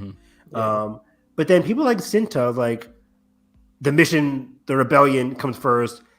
Our relationships come second. Like, there are the remains. I think she used the words like whatever remains is what we got for Is ourselves. what we take for ourselves. Which isn't really healthy at all. Like we haven't gotten to that point when the rebellion is so organized enough where you can have like an actual relationship. Yeah. I think back to in the comics, Poe's parents in the actual comics, the way they work together, it's very romantic. They work in rebellion perfectly fine. They don't have to disregard their relationship to be in the rebellion. No. But we're in such early stages where everything is so chaotic up and down. One day you're winning, one day you're losing. That there's no concrete structure yet. There's no concrete structure to stand on, and that's going to affect your relationship. I just feel so bad for Cinta, or for Vel, and for Cinta, both of them. Yeah. Who they can't be with each other because they're so focused on the rebellion. More so Cinta, but especially Vel. Yeah, I'm so curious what's going to happen because Vel leaves, and then Cinta she has like a room for herself, and Vel's like, okay, I guess I just gotta leave then. Yeah, and then I don't know where to though. Then Bix goes to the radio, and then we get that great scene between Luthen and Clea. Great scene here, talking about, what do we do? More than likely it's ISB, blah blah blah blah. And I think he says like, "What if it isn't?" And she goes, "What if it is?" Like, you're not listening, and you're sleeping. Yeah, it's so good here. Who's right and who's wrong in this conversation? Everyone and no one. Everybody and no one. Everything's changed and nothing's changed. Nothing's changed, and that's the way I like it. I mentioned it when we were talking about episode 7, but Clea here is really cracking down on it. Who holds the more power in this conversation? Because I think Luthen holds more power. This is Luthen's shot. Well, she says, "Tell me to shut it down." Yeah. But that was like, "Tell me I'm wrong. Tell me to shut down Ferrix." And I think he does because of one main reason. I think she says you're slipping. And of course, he rebuked by saying he's not slipping. But I think he thinks it is a weakness in himself that he's even asking about Andor, that he's even asking about, let's talk to Bix. Because he is actually saying, we need to know what's happening with Bix. We need to know what's happening on Ferrix. We need to know what's happening with Vel and Cinta. Again, it's the key word here, communication. He wants to communicate with Vel and Cinta. He wants to communicate with Bix, see if she has any info on Andor. But Clea, on the other hand, is saying, we got to be careful. We got to shut everything down. We got to shut our contacts down. We got to stop communicating, which is the opposite of what Mon wants to do. Mon wants to constantly communicate with people. So Luthen's saying, am I slipping? Am I doing things that are endangering myself in the mission? Am I doing things that are against who I am as a person in terms of Luthen is he's built himself as a person who's like super careful. I won't communicate unless I need to. And I'm ready to cut off anybody at a moment's notice. Just like Andor. He's ready to cut off Andor.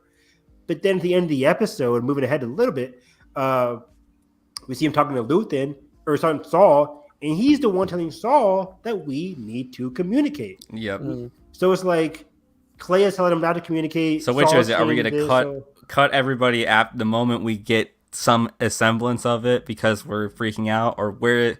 Or exactly. Yeah. Where's the balance here? Again, going back to that word balance. Like the rebellion is a house divided. They're so divided. They need balance. They need to learn from each other. So it's so interesting. I just love the whole Luthen and Clea conversation because Clea has really developed as a character who's on an equal playing field with Luthen. I'm very curious to see the more he develops where she's going to go. Clea just very, very cool. And then Bix gets captured. God damn it. Unfortunately, yeah. Because she sees, it was so sad. Going back to Ferrix, we see Bix realizing the consequences of her radio transmission. She gets cut off by Clea and Luthen, but it's too late because the radio transmission was caught by Dedra, who early in the episode, they said, we're going to be tightening down on communications. And early in the episode 7, Vel said, sending a message is just as dangerous as receiving them. And unfortunately for Bix and Pac's father at least, he gets punished because his shop is the one with all the information. And I love how he just books it and runs. and then just gets caught. It's so tragic.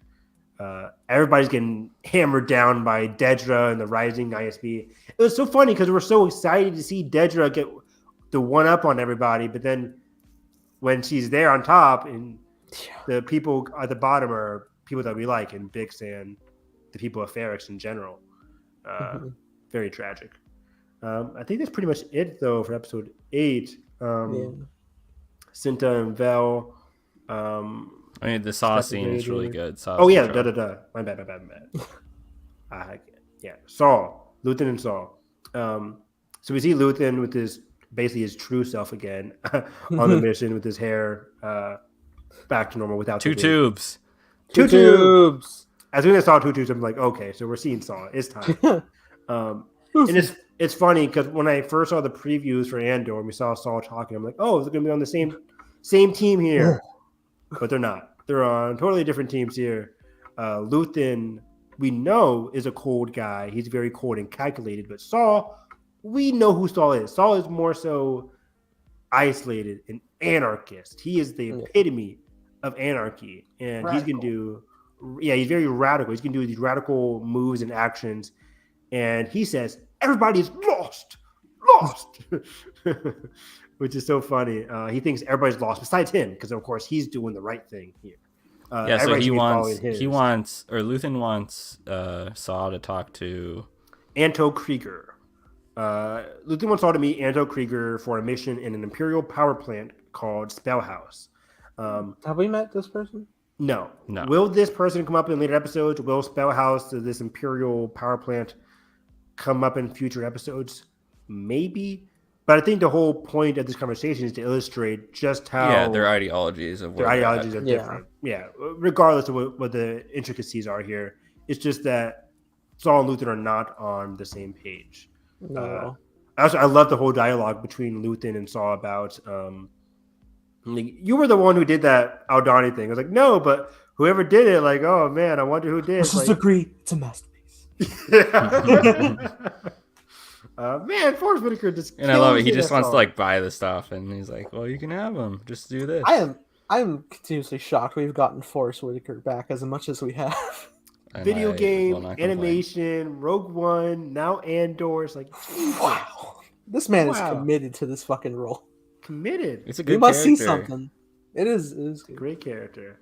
So yeah, it was very interesting. Oh, he says the key word here: oppression breeds rebellion. Yeah. Oppression. I'm just like, this is amazing, and that's Luthen's whole thing: oppression breeds rebellion, which I think him and Saul can agree on. Right. It's just how they respond to it they respond to it. Yeah. And then just like Vel asked Cinta, like, what do you see? Luthen asked, or Saul asked Luthen, like, what are you, Luthen? And Luthen says this. He's like, I'm a coward. I'm afraid the Empire will grow too powerful and we won't have the strength to do anything about it. Then he says, we need to put aside our petty differences and come together. Which was something that Clea kind of like vetoed earlier on in the episode. But now he's telling Saul, like, we need to come together. And Saul, like, spits in his face and laughs, like, petty differences. Everybody else is lost, but not me. It's like, yeah, we're lost. Yeah, I'm good. And then just kind of like, that's kind of the end of their conversation. They're divided. Gosh, it's so good. And then the one thing I just realized I want to talk about is the Dedra purposely shows the dad from the shop sort of, and then she acts like, what are you doing? Like, even though she gave that order, like, getting in her head. So manipulative. Like, that's called psychological mind games, Giancarlo. Just saying. Season 3, baby. Season 3, baby. And 4 and 5 and 6. Andor, this show is fantastic. It's so deep and beautiful. It's good. It's good. It's fine. I love this last shot too. Phenomenal. It's so good. What's the last shot? Just the wide shot of the cog in the machine. Everybody. Oh, again, it's so chilling. It's like, oh no, they reduced Andor to this. A cog in the machine. Oh god, they massacred my boy. Who are you? Boy. But let's talk about some Tales of the Sith. Well, yeah, kind of. To the Jedi. Okay, I didn't. Did you guys rewatch episode 1? I didn't rewatch episode 1 I didn't watch because episode 1. I rewatched it I knew because I Nathan put out would. a video of our audience reaction. I to did see that. I liked it. Thank you. So yeah, I'm gonna guide us on the recaps on this one because I just did a quick binge watch of them all right before going live again. Awesome. So episode 1 is called Life and Death. and Death. Perfect. Yes, we I don't know if we did a review at all with our celebration roundup because there was a lot of fucking celebration roundup. But we got to experience the first episode with Dave himself at Star Wars Celebration, and God damn it, this happened while I was there, and this happened waking up at 4:30 in the goddamn morning to record the episode. I was fucking moved to tears because it is the genesis of the life of Ahsoka, who is 100% now just one of the best developed Star Wars characters of all time.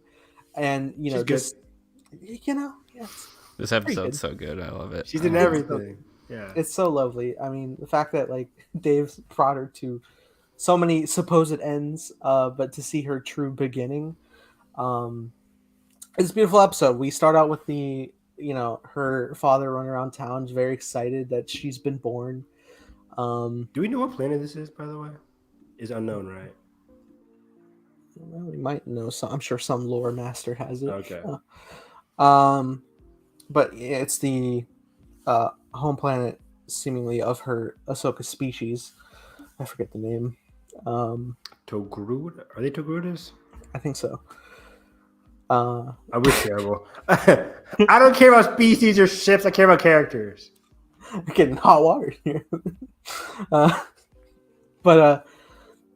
yeah, Ahsoka's born, and we have Ahsoka's mother, who's played by Janina, right? Yep, Benoni Yavankar, right? Yeah, of Battlefront 2 fame. Aiden Versio. I believe me and Carson met her at 2019 Celebration. Good We for did. you. Hey, we were all in the same room this year. But yeah, she got to play Ahsoka's mom, and she basically takes Ahsoka out on a journey of showcasing the reality of facing death and not to fear. It's the big moral lesson for her until she's kidnapped. And I hear Evan off to the side. Was it Tarzan? Oh, no. I remember. Big Tarzan vibes in terms of like parental instincts, Yeah. nature coming in to cause chaos. A tiger. Anyway, like the chaos and beauty of nature. Yeah, it's Princess And just- Mononoke vibes, of course, this episode, too. Oh yeah, big time. Tarzan and Princess Mononoke, beautiful combination. Tarzan Mononoke. But yeah, just the iconic. The thing about this episode is the iconic image for me of her holding up her hand and her riding the creature back into town when she comes out of the shadows. So good. It's so It's good, perfect. and I liked what Dave said at Celebration. People ask, was Ahsoka using the Force in that scene? And I think even Dave says like maybe she's just in tune with herself. Maybe it's just like I am certain she was. yeah. But because I doubt if anybody, if the creature's just like, yeah, hand on the fucking nose, this is gonna work. Yeah, but I think what Dave was saying was that like Ahsoka is so young. I mean, she's literally a child. It's that like she doesn't have any kind of Violent, instinctive, violent defenses. instinct. She doesn't have anything pulling her in whichever direction. She's going off of like her natural instincts. Which is what all It's Jedi- just life. It's just the Force, and I think it's so beautiful. She's pure innocence. It's so uncultivated. It's so unimpacted by anything. and that's the key words there, Carson. She's not impacted by anything. She's just following the Force in the freedom of the Force, which I think that alone, that tenet, connects with the Dooku stuff very well. 100%. Which I think is so smart to have Dooku and Ahsoka here because they're both connected with like how the Force should work and how that their disagreements with it and with each other or with the people who are surrounding them affects their arcs, especially Dooku. And I'll get to that in episode 2. But yeah, that episode was just episode 1 was just so good. The setting, the score, John not John. The score is out, by the way. I just looked. Kevin I didn't Kiner? realize. Kevin it's out. Kiner. Thank you. I was thinking John Powell. No, Kevin Kiner. Kevin Kiner's score again for this whole Tales of the Jedi, phenomenal. And episode 1 was just very good. Love the atmosphere, love the setting, love the tone. Very cool, very great episode. Absolutely. And then it concludes with the leader of the tribe just declaring a Jedi. Ahsoka is Jedi. And it's fucking, I'm crying again. It's so good. Cut to I am no Jedi. Yeah! It's all been a full circle thing, and she'll come back to it. Great Jedi! So done. But speaking of like leaders of Grey Jedi mythos, we get to a young boy and his master in episode 2 called Justice, where we follow motherfucking Count Dooku in his prime with a very young, very not too Liam Neeson voiced Qui-Gon. I'm so glad they didn't do Liam. Yeah, well, it's his kid, right? It is, Yeah. and it's funny. Like there were like certain moments by the end. I'm like, yeah, I do. It does sound like a young Qui-Gon, but some of them, I'm like, that is a higher voice than your father. But wait, the more you get older, the deeper your voice gets. Yeah, but I'm also looking at the man. I'm like, he's a young man. Yeah. I love this episode because it one illustrates where Dooku started turning, and 2 showing the lesson of how the Padawan can be the master in some situations. In this episode, super illustrative of that. Yeah. So fucking good and tragic in terms of like, and again, it's because Qui-Gon isn't, and it's so interesting because we know how jaded and fed up Qui-Gon gets eventually, but here he's still so like optimistic and not rule following, but just like it feels wrong to him what his master is doing. he's following the Force. Yeah, and it's like he's so free and imaginative and quick thinker, and that's what Qui-Gon is. By the way, so Qui-Gon wasn't named in this episode until he says at the very end, like, "Thank you, Qui-Gon." Yeah. Was that supposed to be like a big reveal? No, I think it's a big reveal. But, I paused. I was like, "Why did this feel like a name reveal to me?" I mean, it was like, "Thank you, Qui-Gon," and it like zeroed in on his face. I'm like, I mean, if someone's joining in just like off the cuff, I'm sure they're just like, "Oh." I was like, did they not say his name earlier in the episode? We knew it's Celebration. We knew a celebration, but like, I think they were trying to like for random viewers or for newbies. I'm like, I saw his hilt. It was weird. But anyways, yeah, I loved how Qui-Gon comes to the rescue here. But yeah, this whole episode, so they touched on the planet. Do you have the planet name? No. Okay. They don't. I think explicitly gave it. Doesn't matter. But it's a very rundown. Planet. It's clearly been left behind by its senator. this is a very George episode. I wanted to bring that up. It feels like he would have wrote that that senator character who shows up and is just like, my son, da, da, da. But then we get the bigger metaphor with the even the son is just like, this is fucked. You did the right thing. I'm happy to be here. Like, I'm gonna fix this. And I like the parallel that Ahsoka's episode where she's introduced is all full of like beautiful wooden and free scenery. Yeah. Dooku's introduced like this shithole. It's cold. The town is like picking up the pieces. It's dusty. It's gray. Away from everything. Away from everything. It's isolated. Like it's very dark and menacing. Dooku and Qui-Gon are here, and they like realize something's up here. Yeah. Also, just looking at them, decided to like jump in these episodes. Qui-Gon is dressed like so plainly, and Dooku's dressed so goddamn regal. It's the best. Yeah, and we see that with his like the showdown. I mean, Dooku just puts the lightsaber on the table. Like, why don't you tell me? Like, boom, the dick. But yeah, Qui-Gon's like, not again, Master. Not like this. Man, I need every single Dooku and Qui-Gon mission I can get. Oh, I need Nathan, you gotta read Jedi Lost or listen to Jedi Lost. I'm set to. It is an audio drama. There's a cast. Dooku isn't with Qui-Gon. I got it on Audible. I'm ready to go. Dooku isn't with Qui-Gon in Jedi Lost. Though. I know, but I'm just saying it's Dooku as a character is just peak. That But Dooku Jedi Lost goes through the Sifo Dyas stuff. Let me fucking get there. Does it skip over him in Qui-Gon? No, it just he's younger. It's like Dooku's growing up in the. But like, well, I'll talk about it later. Anyway, the mission. But anyways, the mission. Yeah, they're looking for the senator because their mission is to rescue the senator's son.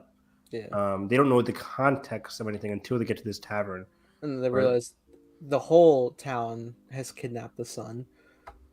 They confront the son, and he's clearly like recognizing like how his father is just like his people just like waste away without proper resources. And then when the senator does get there, he's just like, I'd arrest them. And Dooku's even just like, we're not finished with our investigation. Yeah. Number one, we're not finished yet. Number two, you can't tell us what to do. Number three, What F off. investigation? Yeah. Because it's so funny because the son is like, I've been treated well by these people. They really mean no harm. Yeah. I see what's going on with them, and my father has been lying to me. Well, actually, the son is still in the barn at this point when they're outside. Yeah. For clarity's sake.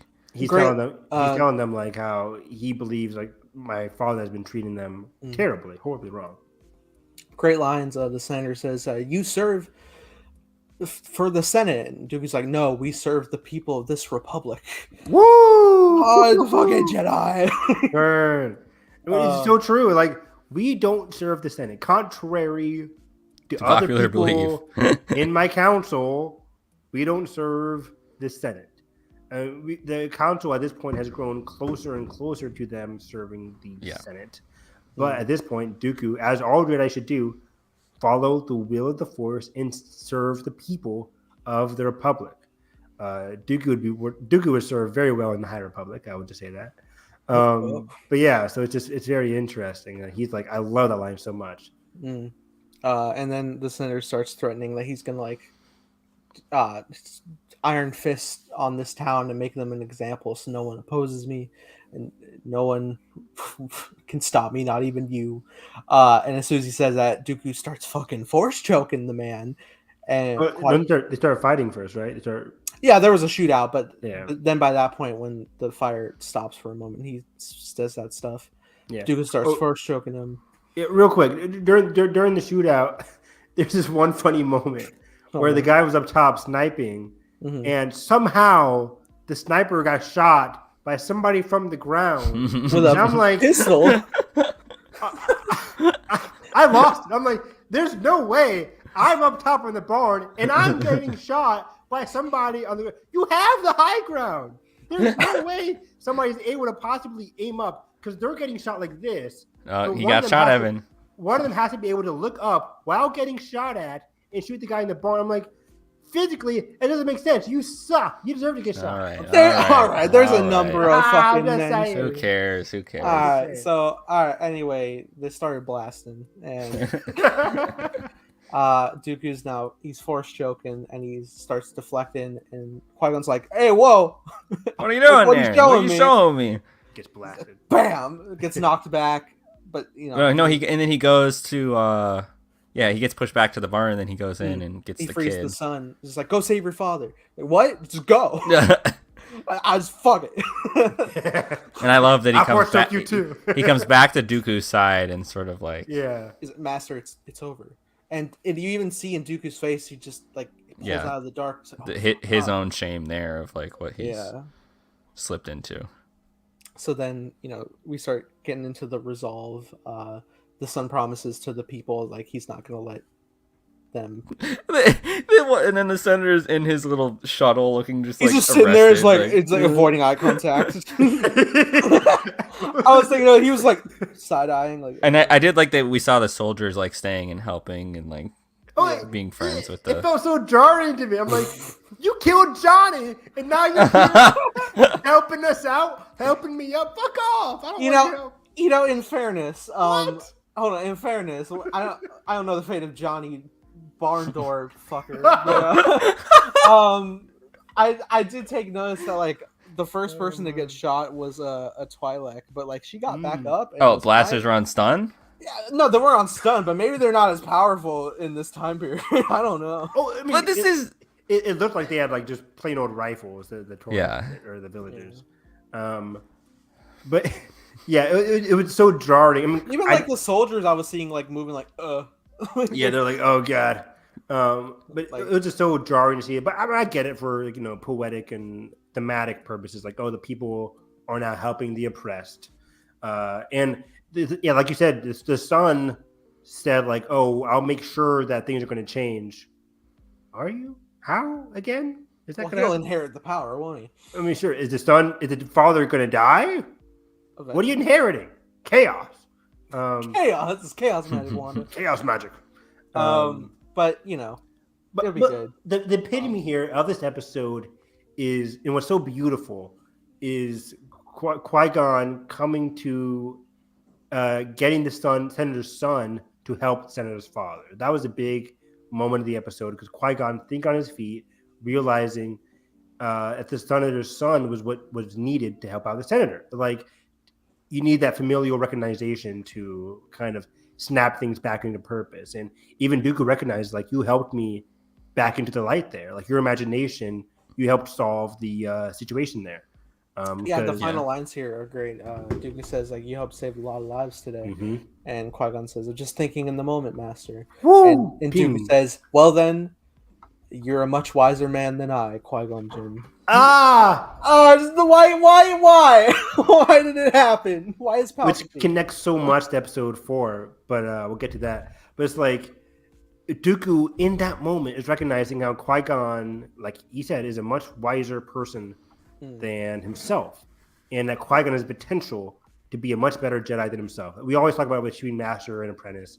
Mm-hmm. Masters always want to believe that their apprentice can grow up to be stronger than they are. I mean, that's the purpose of all masters, right? It's like they are what we grow beyond. Like Last Jedi, like they are. I know, thank you, baby. My baby, my favorite scene ever.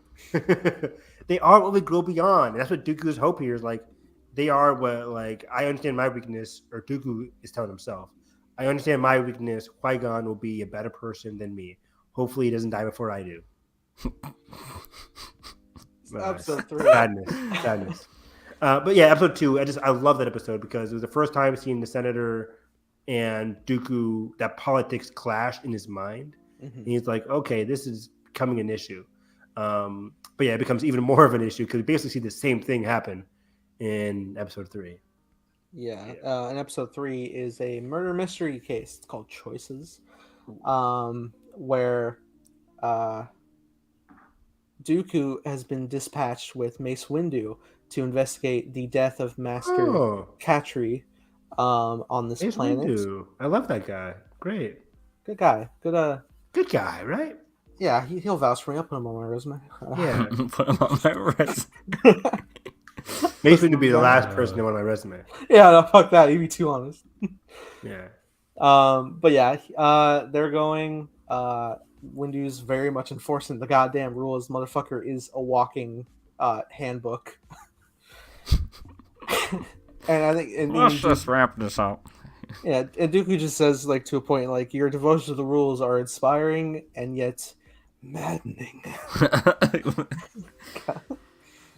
Yeah, so Dooku's a little older here at this point.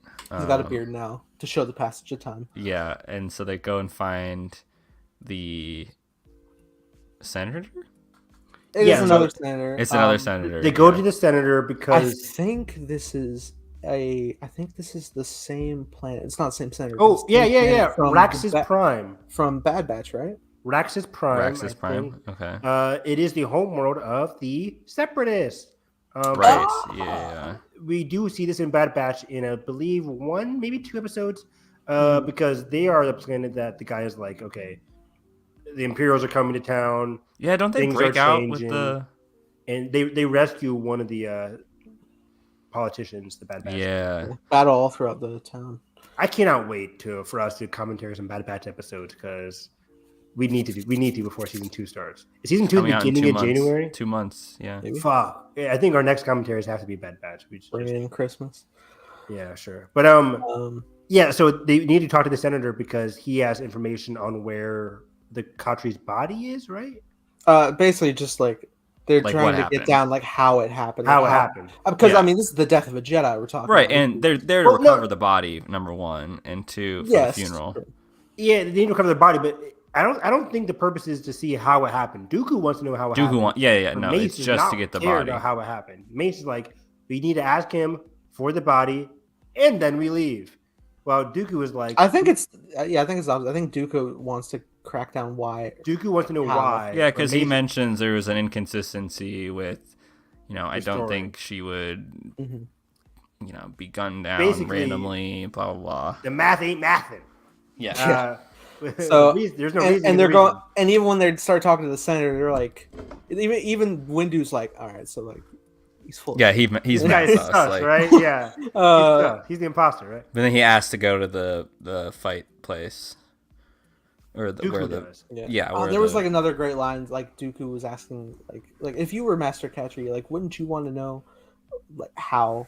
And I think Windu says something like, I would follow the protocol. I would follow the protocol. It's like, you Exactly. bitch. Basically, I'm like, dang. So if I die, you weren't gonna do shit. Thanks a lot, Mace. I'll talk about Mace after this episode because, oh god. But yeah, so So Dooku is basically they realize like, yeah, it's sus. And even after Mace admits like, yeah, this is sus, he still was like, we should report our findings to the council. So I'll find something, all right. So it's for Mace. I think Mace's plan was, yeah, let's go back to Coruscant. Say, yeah, that guy was probably lying. Then go back to the planet. Yeah. Waste time, baby. What are you They're gonna doing? be gone. by this time. Bureaucracy. He's so in the corporate tape. He can't. It makes no sense. Dooku's like, we're here now. Let's ask him now, and then we can head back. Sorry, that's not protocol. I'll be right back. But, Lucan's protesting. It's fine. But it's kind of like in episode 2, Obi-Wan, who was very much part of the council as well, as soon as he realizes something sus is going on Geonosis, he has to tell the council first before he starts going into Geonosis. Yeah. And that's why he gets captured. Yeah. It's like, go with your instincts. Be like Right. Anakin. Yeah, Anakin makes the big moves and gets captured. Anakin makes a big move. I mean, Obi-Wan got captured too. It didn't. fucking Anakin gets matter. caught too, but it's like at least Anakin was going by his instincts. At least he was Yeah. trying his best. But yeah, so they go to the meeting place in the forest. Nothing bad happens. They go here, to right? the scene of the crime, and Yeah. they're looking around. There's like a lot of blaster fire, and they're like, okay. Your Oh. ship is unfucking scathed, dude. Yeah. They're like, okay, so there's a ship right here and to the right, and to the left there's blaster fire. Why is your ship then unscathed? If there was a fight here, fights go, back and forth. And what they'd started firing immediately. Yeah. He's like, oh, from what I can remember, it was a frightening ordeal. yeah, frightening ordeal. My memory Oh. is fading me. Oh, hither who? No. Heavens. Heavens. Heavens. And Duke is like, you know what? I'm tired of this. Like, what really happened? Yeah, he's fucking. And then Windu's like, hey, whoa. What are you showing me? Yeah, he pulls out his his lightsaber, and says like, what really happened here? And the guy immediately caves. Immediately, the guards did it. Bolts for Guards are safety like, from okay, them. boom. Boom. They the guards And admit it's it. like, oh shit. The guards kill the senator. Yeah. And they start firing on Mace and Dooku. What I love here is that Mace and Dooku, objectively, are the best duelists of their era. I think I would put Dooku above Mace. I would say Dooku, Mace, and Yoda. Anakin's fourth. Revenge of the Sith, Anakin at least. Anakin's Mace fourth. went toe to toe with Palpatine for a while. Mace went toe to toe with Palpatine. Mace is probably a better duelist than Palpatine. But Palpatine force Power. Unmatched, unrivaled. Dooku just has like so much fucking class in his. Dooku has so much Elegance. class. If it's one-on-one, Dooku ain't losing. No. Unless it's He trained Anakin. Grievous. So. Anakin's just like, he practiced the exact form that is Dooku's weakness. Yeah. And Dooku wasn't trying to win. Anyways, I love seeing Dooku and Mace in their prime, just going against like these droids and these senator, whatever they're called, guards. Yeah. It was just so cool to see. The animation here is flawless. I love seeing the forms practice here. It was just beautiful to see. There's some great GIFs on Twitter. Just the way they flow it was so cool to watch, however short it was. Absolutely. And then that brings us to the revelation that the guards were, I guess they were threatening Yes. at this point the senator because he was using the planet and he was like off selling the resources for monetary gain, essentially. Exactly. Senator was at first, he was a bad senator. He was using resources for his own gain and not the will of the people, basically. Mm. Senators caught on to that. So did Master Khatri. But I think the way it went was that the Master Khatri was worried for the senator's life, right? So the senator goes to talk to his guards in Yeah. this forest, which was going to be an ambush. Right. Master Khatri gets there, and they're like, "Crap, we can't have her reporting to the council, basically, that we're holding this guy hostage, or that we're basically not good senator guards." So they kill Master Khatri in the trap. Right. But then Dooku's like, so why'd you keep the senator alive? And like we just said, they're keeping the senator alive because in the upcoming vote, they want to blackmail the senator by saying, we won't say what happened to the Jedi if you go through by following the will of us, the people, and not being a corrupt politician. So they were blackmailing him. That's why they kept him alive, not the Jedi. Right. And Dooku responds by saying, I don't like what you're saying here because the Jedi and Master Khatri would have understood your plight, the plight that you're telling us right now. And they're like, we don't believe you because you Jedi are Senate puppets. And Dooku's like, oh, wow. Again, he's hearing that in his head after the Qui-Gon mission decades earlier. He's like, okay, this is coming up again. This is a pattern that he's seeing here. But unfortunately, the guards are arrested, I think, right? After that. They're arrested, and then Dooku has a final word with the leader, essentially saying like, well, I don't agree with your ideology. I can't deny you were simply acting in the goodwill of your people. I think it's the opposite. He agrees with their ideology, he disagrees with their methods. Right. But to like also assure him that like they don't lose that. I love that. And it's ultimately like how any of us could win, no matter what side. Exactly, because they were doing, minus killing a Jedi and resorting to blackmail, they were following the will of the people, just like Dooku follows the will of the Force. Like the will of many is important here. And Dooku sympathizes with that by saying like, yeah, don't lose sight of that. Keep that ideology intact. And it's the same thing that he's going to be preaching throughout the Clone Wars and Attack of the Clones is like, the rebellion is corrupt. Like, don't lose sight of that. You're right. The Senate is corrupt. I said rebellion, I meant Senate. The Senate is corrupt. Don't lose sight of that. And he becomes their leader, which is very cool seeing like, hey, I'm watching out for you guys. Not all Jedi are like this. But then they bring Master Khatri's body back to Coruscant. They have their Jedi funeral, something we've seen showcased once or twice in the Clone Wars. And then as they're leaving, Dooku calls Windu over for a word, where he confronts him, saying, like, I'm told you will be presented with Master Khatri's council seat. And he's like, and what about it?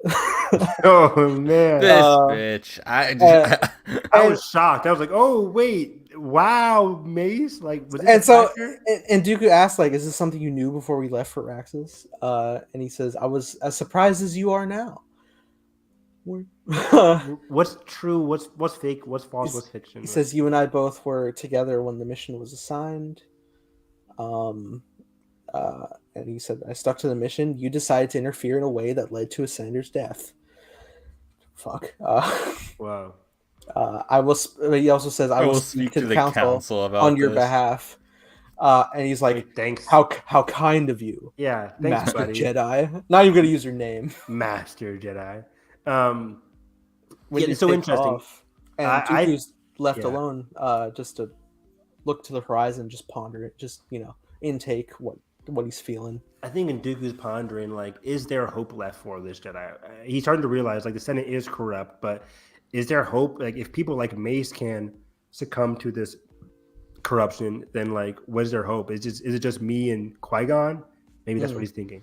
But what I love here is that even if Mace didn't know about the seat change or him taking Khatri's seat, it wouldn't have mattered. It wouldn't have mattered. It's even worse. It's even worse, in my opinion, if he didn't know, because even then, he's still acting on the will of the council and the Senate. Yep. Even without realizing, hey, I can get a seat out of this. even if that's not the case, Mace is still following the rules, not following the will of the Force, which is not good. Right. So I think Qui-Gon or Dooku is losing touch with the Senate and the Jedi and their true purpose. What is our true purpose if we're just going to come across these issues, but then we were handicapped by ourselves? That's not good. So, Right. Which leads us to the best episode. the best episode of Tales of the Jedi. It's all right. This might be the best one. Yeah, episode Great. 4, The Sith Lord. We start off on fucking Coruscant again. All the shit. All the fucking shit. Where Dooku is entering the archives. He has a slightly longer beard that's starting to grow. And he's going into the archives. He enters in an entry code, a login, and it was for Master Cypher Diaz. And it unveils specifically a map of Camino, which he deletes from the archive. It was him. He did it. Whoa, holy shit, glove shit, oh. No, it's cool. It's just plot, isn't it? Makes sense. Yeah. How can somebody ever It find is funny. this planet? It is funny that you can just go in there, type in a 4-digit code, and delete it. 3-digit even. And 1, it's 2, gone 3, 4. forever. But I mean, especially the high-level deletion of ranks. especially the deletion of a planet itself, like Yeah. kind of funny. But that being said, it establishes that he's Right. fully He's in Team it. Palpatine now. even during the Phantom Menace. Yeah. Yes. Yeah, which is revealed when Qui-Gon comes out to talk to Jocasta. Like, what's everybody talking about? Well, Qui-Gon encountered what he says is a Sith Lord on Tatooine, and then it hit me. I was like, "We're in the timeline." I was like, "Oh shit, we're here." Oh fuck. And I think Dooku had been growing away from the Jedi Order at this point, but Mhm. obviously Yeah. he still can go in there. Like, Yeah, Kevin Scott explained this via Dooku Jedi Laws. For anybody confused, it's like Dooku left the Order a couple of years before here, like maybe a decade beforehand. But he still has access to the Council. He still has access to like the Temple. I mean, he can still carry his lightsaber. He still knows the password to the archives. They don't change it. So Still has his library card. he has his library card, so It hasn't expired yet. Yeah, he's still making now with Jocasta name. It's still cool. Anything? Yeah, probably. Because honestly, the way she's talking to him was just like she was always old. Oh my god. Dooku's like, you've always been old, haven't you? But then we get cut to another scene with Qui-Gon himself here, walking with Yaddle. Oh, And then as I'm clicking the timeline, I'm like, fucking Anakin, Obi-Wan are here. Dooku's here. What the fuck? yeah. they're all here. But Jar Jar's around. I immediately paused. I was like, Jalen, this is Qui-Gon's last time in the Jedi Temple. Oh, man. Oh my god. This Oh. is his last time walking in the Jedi Temple. I think after this, he goes to talk to Anakin in the Phantom Menace. I think like at night or whatever. I believe so. But then Dooku confronts Qui-Gon supposedly for the last time. For the last time. This is their last time. This is their last meeting. We meet again. Oh, this is great. Great scene. And he's talking with them. We're just like, I heard about your report to the council. You know, you said you met this attacker. Qui-Gon's like, yeah, he was very clearly trained in the Jedi arts. And even Dooku calls out the council again, just like, yeah, I'm betting they didn't take what you said at face value very lightly. And he's like, Qui-Gon even as much as like, no, not at all. Not about what? Yeah, and Yaddle's just chilling there. She's like, Yeah. Oh, well, hold on now. But you know, Dooku's the whole time just like, I've been trying to warn them of the coming darkness. They never take seriously. I've been trying to warn them about Aegon's prophecy, and they weren't listening to me. God damn it! No, but and then Yao's just like, well, speaking on behalf of the council, yeah. there's no reason to cause undue alarm. Yes, there is. There is. Motherfucker showed up with the red lightsaber. That's alarm. Look, You can't trick me, Bryce Dallas Howard. She makes up for it later. She has some fire lines later. She she does. does. She's great. Yaddle's a good. Yaddle's a good. Yaddle's one Even of the good ones. Dooku calls her out. It's just like, you doubt his claim? She's like, well, no. No. But you know. That's so every Jedi right now. They're like, Yeah. well, no, but we just need to get to the bottom of it. We need to do some more We gotta hear research. both sides. We got to hear both sides. Well, one Heroes day on later, both sides. Like, Villains Yeah. everywhere. One day later, it's too late. You guys are moving too slow. Again, what killed me about this whole thing is like, even in the Clone Wars, like season 6 or whatever, season 5, we realized that they knew about the clones or whatever. And they just kept it hidden until like Revenge of the Sith. Like they knew about all these things, but they just keep it to themselves. Yeah. It's like damn it. I'm gonna just like go through these lines because it's fucking. Oh yeah. My soul. Dooku says, Master Yao's right about one thing. A Sith Lord is not to be trifled with, and I will not be there to protect you, my old Padawan. And Qui-Gon says, you need not worry, Master. Obi-Wan fills that role now. He acquits himself quite well. And Dooku says, that's good. I should like to meet him someday. You will. You always sing his praises. Motherfucker, will. no. Is their first meeting is Geonosis? Yep. Yeah, when Obi-Wan's captured. Yeah. And so people. What's Dooku's first line is like, "Oh no, my friend, they've gone too far. This is madness." This is madness. And two things, like that scene in Geonosis is so beautiful. People have been sharing that whole discussion with them on Geonosis. Yeah. Because it's so true. Because it's this new perspective. Like, oh god, I really believe Dooku might have helped us destroy Dooku is so Sidious. warm to Obi-Wan in that scene. And it connects. That's why I like Filoni's writing here, because it connects so well to what he's saying about Obi-Wan in this scene. Yeah. Because in Attack of the Clones, Dooku is just being 100,000% honest, but he got people to be very confused about Dooku during 2002. Right. Yeah. We're like, why is he telling him everything? It's like, because that's who Dooku is. It's like, well, A, he's overconfident, but B, he's just saying, just like, no, Obi-Wan. It's like, I know who you are as a Jedi. You're one of the best. You're a good person. And if even you don't know about this, then Qui-Gon spoke highly of you. Yeah, if you don't know about this, then that's an issue. Join me. Join the Separatists. We really have come so far in developing Dooku for a guy who was introduced at the end of an Act 2 and killed in an Act 1 of the next movie. Yeah. That's really impressive. Okay, more beautiful stuff. Yao asking if Dooku's all right, and Qui-Gon's just like, they grow up so fast, our students. Like, motherfucker, you're fucking Last Jediing me again. It's glorious, but then the tree scene is. Let's talk about that. I think that's the next scene. Time does indeed pass on. The title reveal, the Sith Lord, and we immediately like enter in on the tree, and it's just a somber, like eerie chorus singing, for the tone of it all. The tree is like withering with the leaves falling. It reminded me of Rings of Power stuff, but.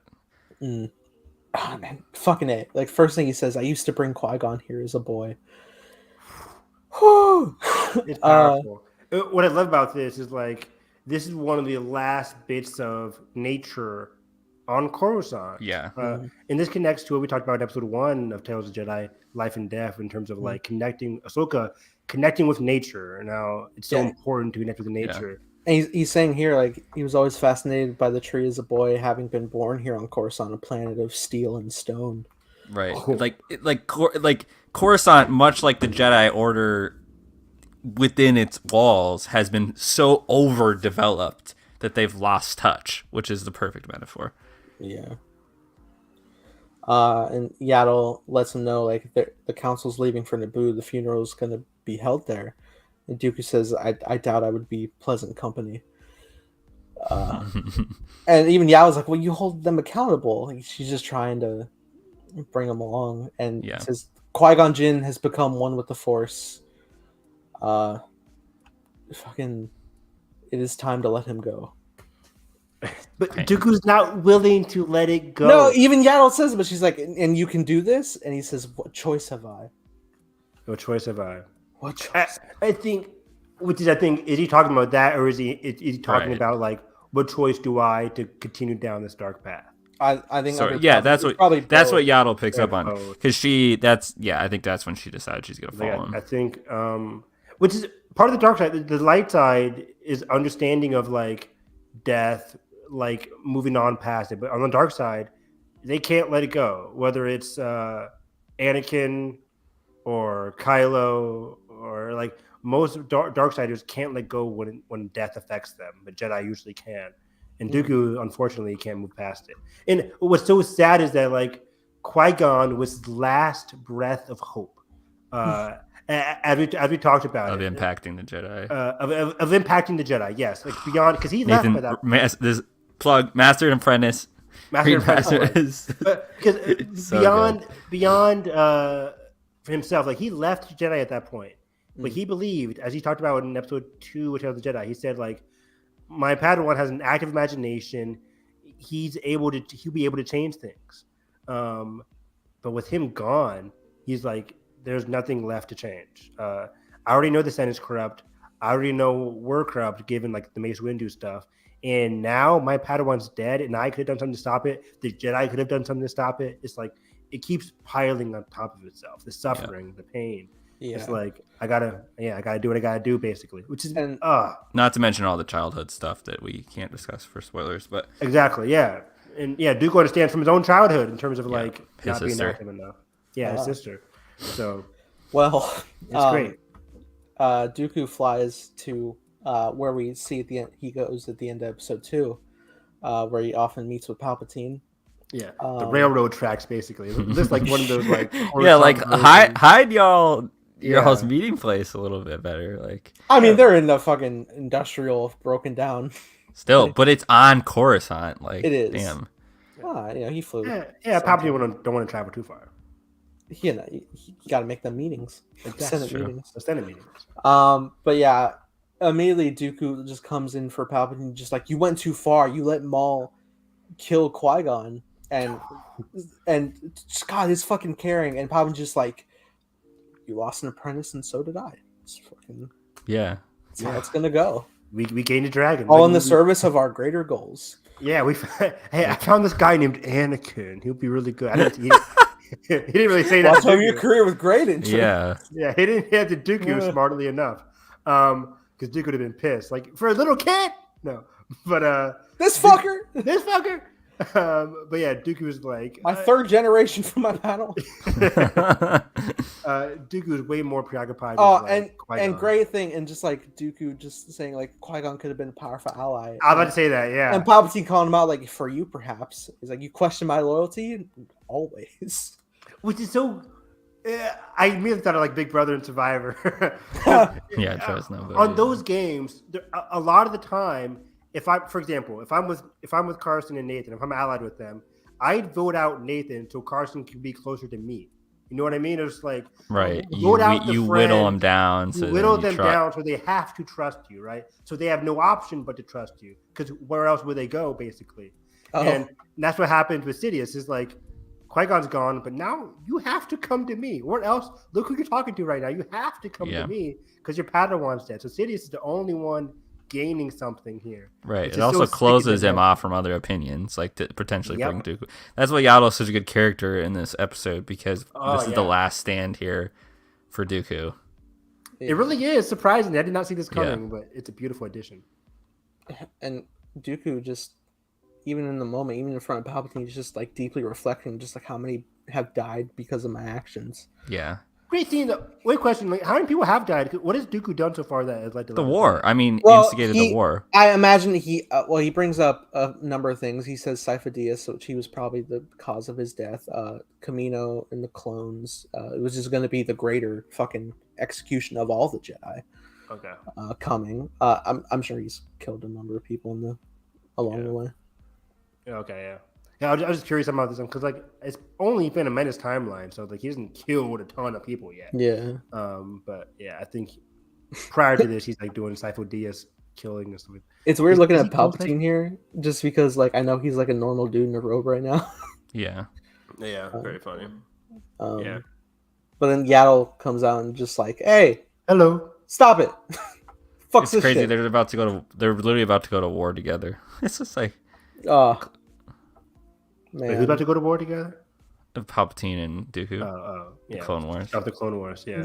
And this is just a big angel and devil on Dooku's shoulder moment, because 100%. Yaddle's just like, "Step to me," and Palpatine's just like, "She lies." This is the boiled down to what Star Wars is right here. Is choose to do good now, and you can redeem for your sins that you've done if you choose good now. You can make up for it by You can bringing make him up to for it. justice. But just like Ben Solo on the bridge of Starkiller Base, it's too late. He thinks it's too late. It's like, I know what I have to do. I don't But we have know the it's strength not to do because it. we know it's not when they ultimately come around in And their redemption fucking, arcs. God damn it, fucking Palpatine. I hate Palpatine so much. He's saying to Dooku in the moment, remember what you told me. The Jedi blindly serve a corrupt Senate that fails the Republic it represents. If Qui-Gon was still alive, there was a potential for Dooku to be redeemed. Think about that. Oh, yeah. Oh, yeah. Qui-Gon's death shakes everything up. Anakin, of course, duel the fate, Anakin's fate, blah, blah. But also Dooku's fate here. I think Dooku very much, even though Dooku says, like, we could have used Qui-Gon, Qui-Gon was never going to do that. But Qui-Gon could have been that, you know. Dooku would have listened to Qui-Gon. Dooku would have listened. Yeah. They could have They could have talked. Could have met Obi-Wan and seen. And it's that thing Qui-Gon. of like, it's completely different. Like obviously Yoda is, Dooku's master, but he doesn't listen to Yoda the same way he would have listened to Qui-Gon. No, yeah, because he knows Yoda is one of the main examples. Him and Mace are the 100%. epitome of what's wrong with the Jedi. They are what's wrong with the Jedi in the prequels. They are the spokesperson for what's wrong. And Dooku knows that. It's so tragic. Yeah. But Yaddle's saying to him, I understand. I've changed. Yeah, there's still a chance to make things right. And even in that moment, you can see like the sadness on Dooku's face, and he even says, like, I'm afraid. I'm afraid because he thinks he's done too much already. He thinks he's set everything in motion too much already. He can't possibly go back to the light. But again, it's never too late. If only they And simultaneously, this dark side believes that we can't change the system. We have to destroy it at this point. And God, it's you can see the pain in his face. It's just like he says, "I'm afraid it's too late," and he instantly has to ignite the saber, and he just stands there. Oh fuck! And I think he even like called her out earlier, just like, "But what you heard, everything you know, like you know this. Like there's no going back now that you've opened the floodgates. You gotta go. You gotta go." It's so tragic, and I loved how Yaddle was the impetus here for possible change. We get a beautiful lightsaber duel. Dooku's always fighting tiny Yoda species. Tiny Grogu's. For real. Grogu versus Dooku, who wins? No. But Dooku, again, I mentioned earlier, Dooku's the best duelist of his era. So Yaddle never really stood a chance, force-wise or blade-wise. But she tries her best. She puts up a good fight. I don't think Dooku was huffing and puffing, but still. But yeah, then the moment for me is after she gets shut in the door. Well, let's not just say that horrifying. I was like, Jesus Christ. Yeah. I stood up. I was like, oh my God. Like, he slammed it. I was like, this is some WWE rated M. I'm like, that's how she goes? Oh my God. I was shocked. Like, I couldn't unpause it for like 5 minutes. And of course, as soon as I unpause it, she lifts the door up. I'm like, oh, okay. Yeah. She's good. Oh, there's still some like awesome lines during the duel. Yaddle says as much as like, I stepped down from my position in the council. You're right about so many things, and Qui-Gon did not have to die. Yeah. Why did you tell me sooner, Yaddle? Just fucking throws the ship. Damn. That was terrifying, yeah. But yeah, man, and Palpatine fucking laughing in the background like he does every goddamn fight. I fucking hate this. Killer. He can't keep getting away with it.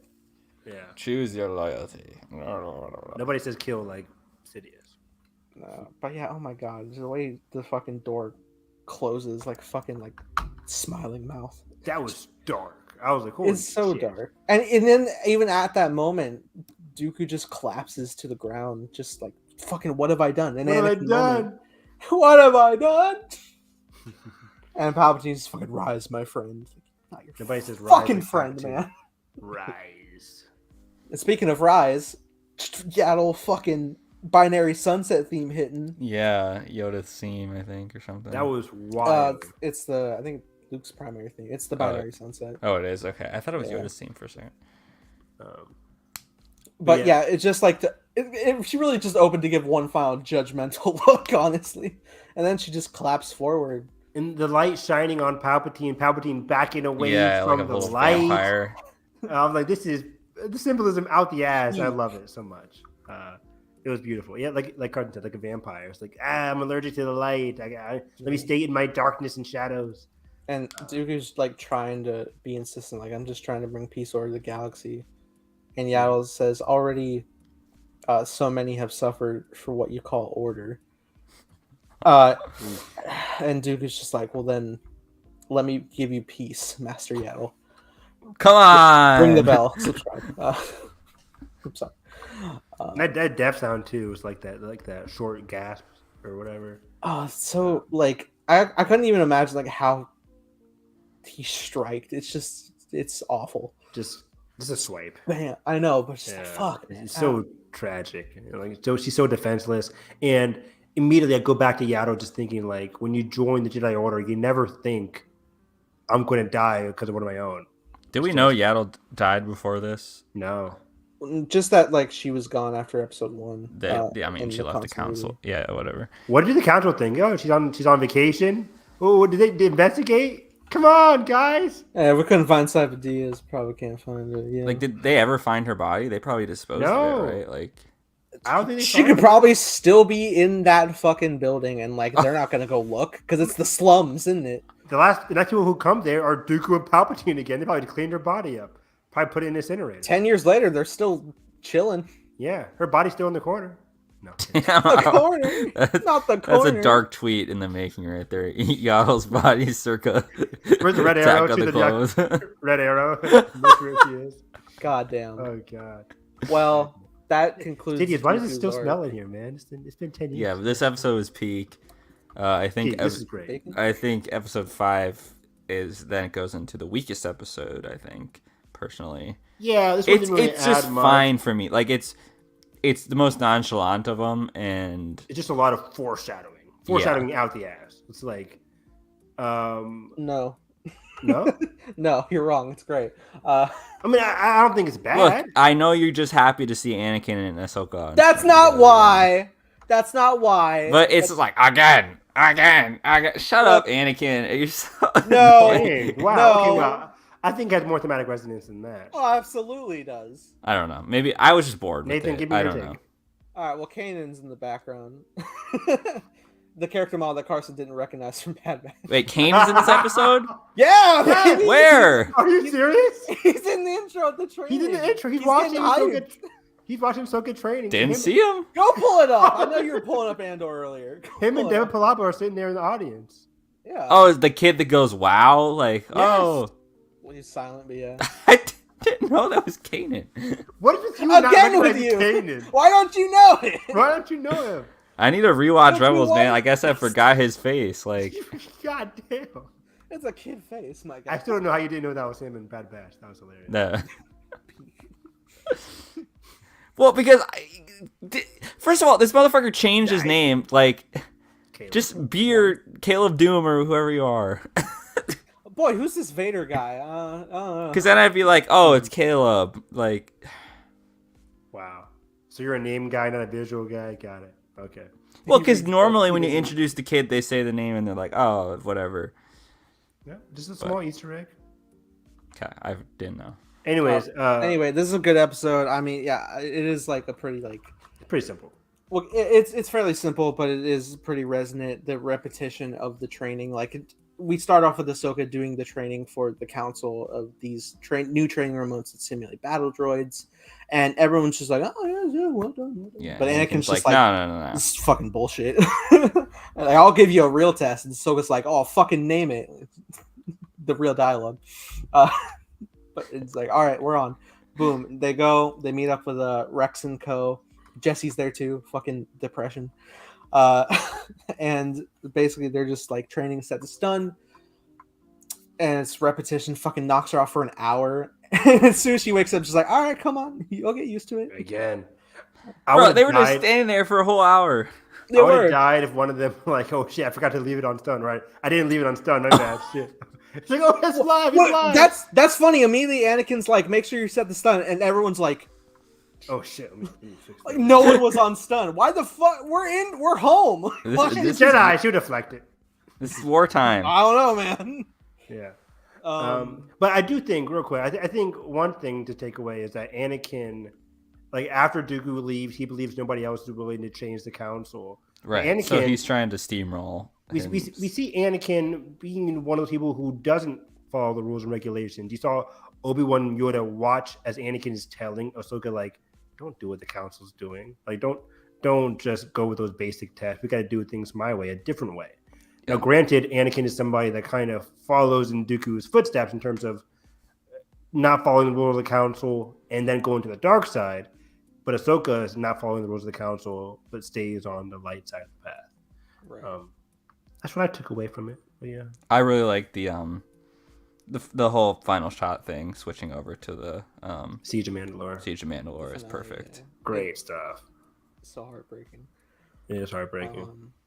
But I'm trying to find the specific dialogue because they have like a great moment after getting stunned for fucking 5 days straight. Yeah, it's basically Rex is just like, I don't know how much more she could take, and Anakin's just like, she's fine. Yeah, she's fine. But you know, he brings her up, and even Ahsoka's like, all right, this is fucking bullshit, man. Like, the droids aren't half as good as Rex's men, and Anakin's like, that's the point. That's the point. Yeah, like, droids are one thing, but you need to be prepared for a lot more things. It's like, I know this is tough and I know it's difficult, but this is about life and death. Oh, that's the name of the episode 1. Yeah, look at that. Back and forth, full circle. It's like, as your master, I'm responsible for you, and the best way I can protect you is to teach you how to protect yourself. Which is so sad. Dooku was Qui-Gon's master, and he wasn't Yeah. able to protect him. But Anakin's Yeah. doing everything he can to protect his Padawan. And it's Against beautiful.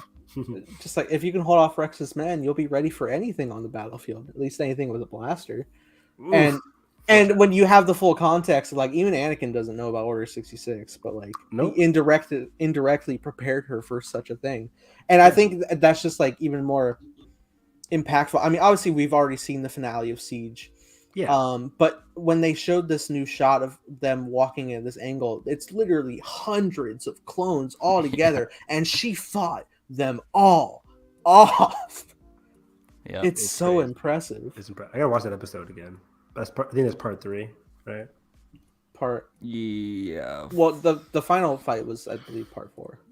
Oh, that's in part 4. Okay. The finale. Yeah. Great stuff there. Yeah, it's good stuff. And then we get to the final episode 6, Resolve. Good episode. This episode's really good. I Yeah. love I love seeing Bale, number 1. Yes, anywhere. we kick off Padme's funeral. The shot of her just in the background killed me. Man, it's so good. Ahsoka was there, and it's beautiful. And even like, Bale takes notice. Mon Mothma's there as well with Bale. Yep. And then when Bale goes to confront Ahsoka, it's just like, this was, there's nothing you could have done. Like, why risk it? Ahsoka's just like, she was my friend. And I fucking cried. She was my friend. It's so painful because by this point, Ahsoka's losing everything. And she's thinking, same with Bale, like, she thinks she lost Anakin and Padme that day. Everyone, really. Yeah, she thinks she Everyone lost but everyone. Rex. Yeah, she thinks she lost everybody, which is so sad because Anakin's still alive. Oh, But God. she doesn't know that. Which just fucking hurts when the realization of Rebels. Exactly. She has no idea by this point. By this point, she thinks again that she's all alone. She doesn't even want to communicate with Bale anymore. She wants to stay away from him as well. Yeah, he offers a communicator, and originally she I was love going to the give it back. indirect. But then delete. If should my enemy need to contact Yeah, that was me. good. Yeah, Cole's just like, the fuck is he? All right, too many drinks, pal. All right, you're cut off. Yeah, all right, Senator. Like, jeez. Yeah, these senators, man, they're crazy. Crazy. But then we go to a new planet that Ahsoka is chilling on. It's the planet with that Dooku and Qui-Gon were in with the senator battle with the kid in the first one. It's thriving now. Full circle. Yep, it's thriving now. Life has come to the planet. Yeah. As Star Wars tends Nothing to do. will happen. Nothing. Everything's fine. Everything's fine. Yeah. Good setting for a Mando episode, it looks like. And then Tim comes. Tim! Fuck. We do get a Tim because, the son, not good. Uh. But before that, she helps one of the farmers from a hay barrel crashing falling down. over. We essentially get a Fallen Order ordeal, which I think is just like it's like an itch, baby. Dang it! I was gonna say it. The Jedi. Never mind. It's just like impulse, whether it's just the Force acting through them or it's just truly their goodness. They can't let someone come to harm. Couldn't be me. No, I'm kidding. The sun guy is such a snitch. I hate him. Oh, he really is. The motherfucker's like, may the Force be with you. Fucking. Yeah, shut up. I would have hopped off the car up in the way. What'd you say? What? Say it again. Say it again. Yeah, you're coming with me. Come on, come with me. Let's go. Let's go for a ride. Let's test that shit. Yeah, let's test that shit. I'll show you Jedi. You want I'll to be see the darkest Jedi. I'll be killing everybody who speaks my name. I don't think you're a Jedi. So it's so interesting because does Ahsoka? She left her lightsabers, right? Or she? Yeah, she has no lightsabers right now. Right. She shouldn't, at least. Because then I'm trying to think what happens in the Ahsoka novel that they. In the Ahsoka novel, she like. On the Ahsoka novel, it's not even a farm. It's like a industrial place. Yeah. But at the end of that book, she burns one of those or bends one of those crystals back to the light.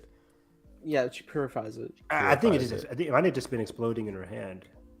Oh, I'm sorry. I don't think she sits down to purify it. I'm sorry. I don't remember. I need to talk about this shot real quick. There's a shot where someone like takes a lid off of a pot and there's like some boiling soup and the bubbles don't look finished. Yes, I saw that too. They're not synced to the they just look like liquid. 2D like pop-up. It doesn't look like actual like liquid with bubbles. They're not motion tracked. They're like they're just flashing on in they're different just frames. flashing up and down. Like I have to watch this. Yeah, it's really funny. Like, boop, boop, boop. I mean, I guess it just as a quick pass, it's fine. I'm sure it was intentional, but it's jarring with how fluid we've seen the animation come. When is this? When they're sitting down and eating and she's by herself. It's like 6 minutes in. 6 minutes in. That's hilarious. 6:10. Of course, my Disney Plus app isn't working right now. You know. But that was beside the point. I need to know Evan's reaction.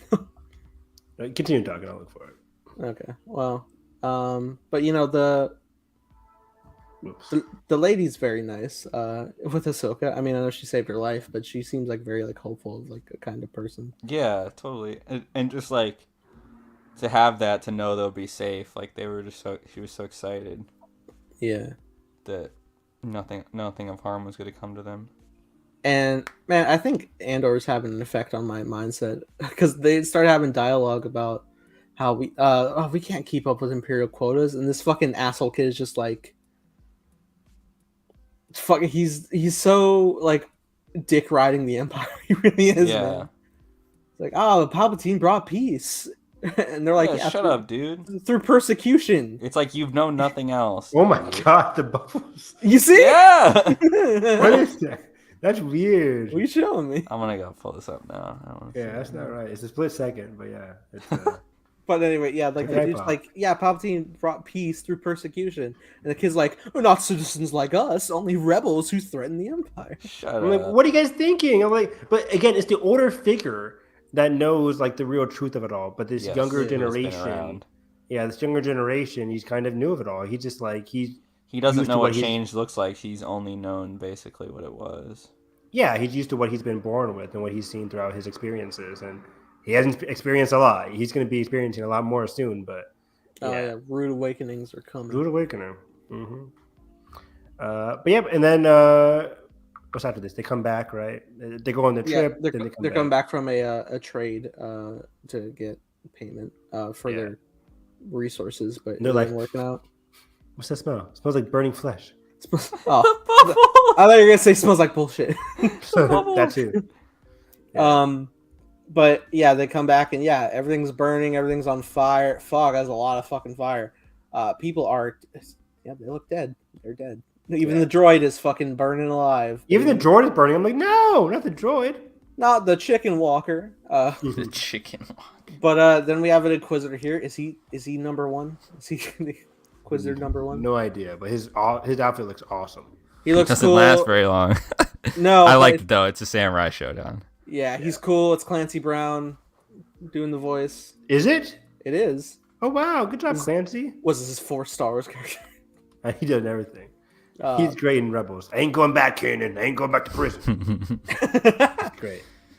But yeah, I like it how, because Filoni always establishes, like, if there's somebody who's like way stronger than another character, we're not gonna stretch this out.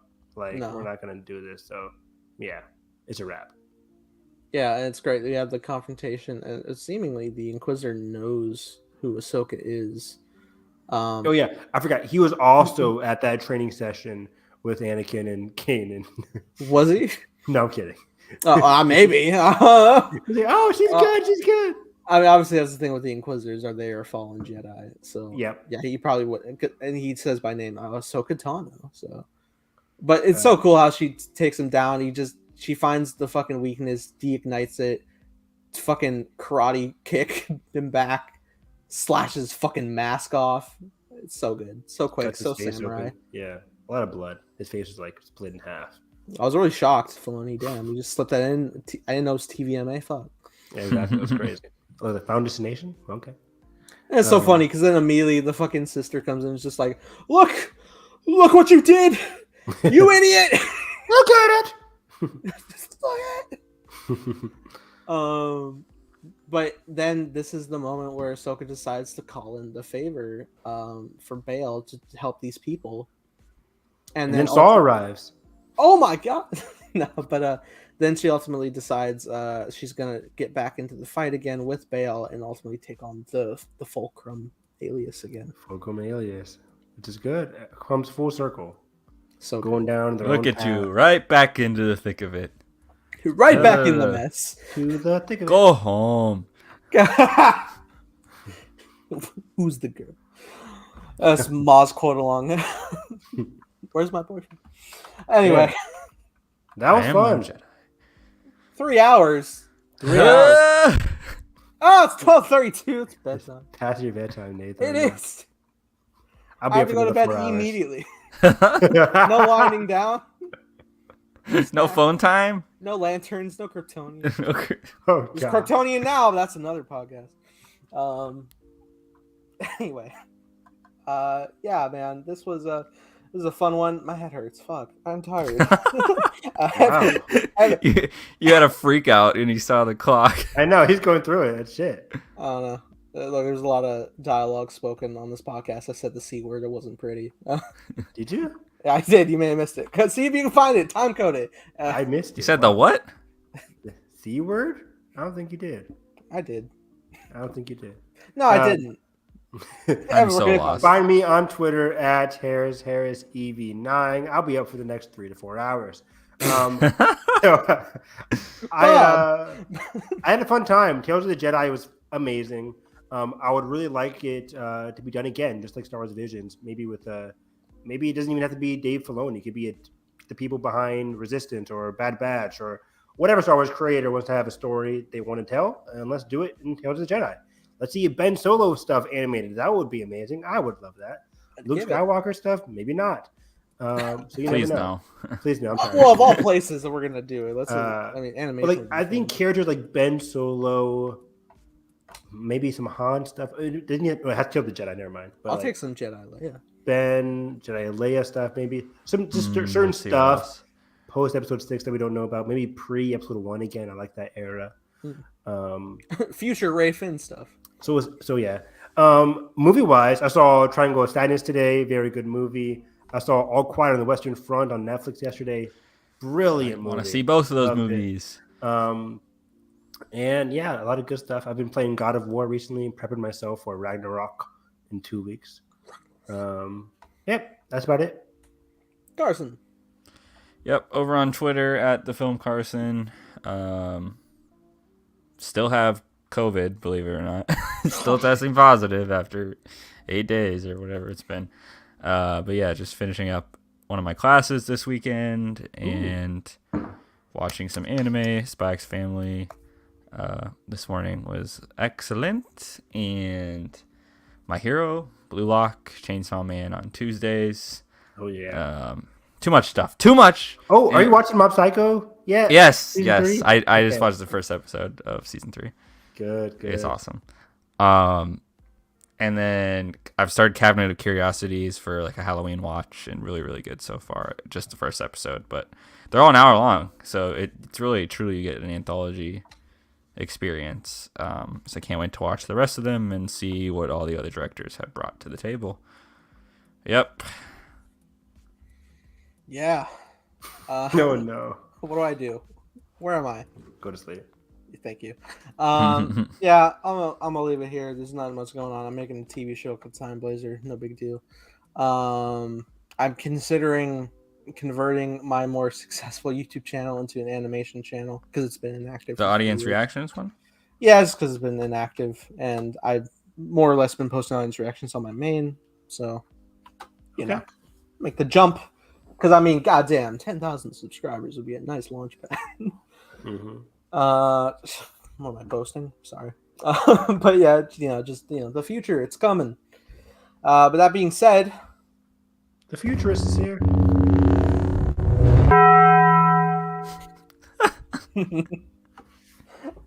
What more can I ask for? So yeah, if you guys enjoyed, do those things. Catch the next Hyperspace Hype where we're going to discuss how Cassian's hopefully going to get out of this one. And yeah, catch you guys next time. May the force be with you always. Bye.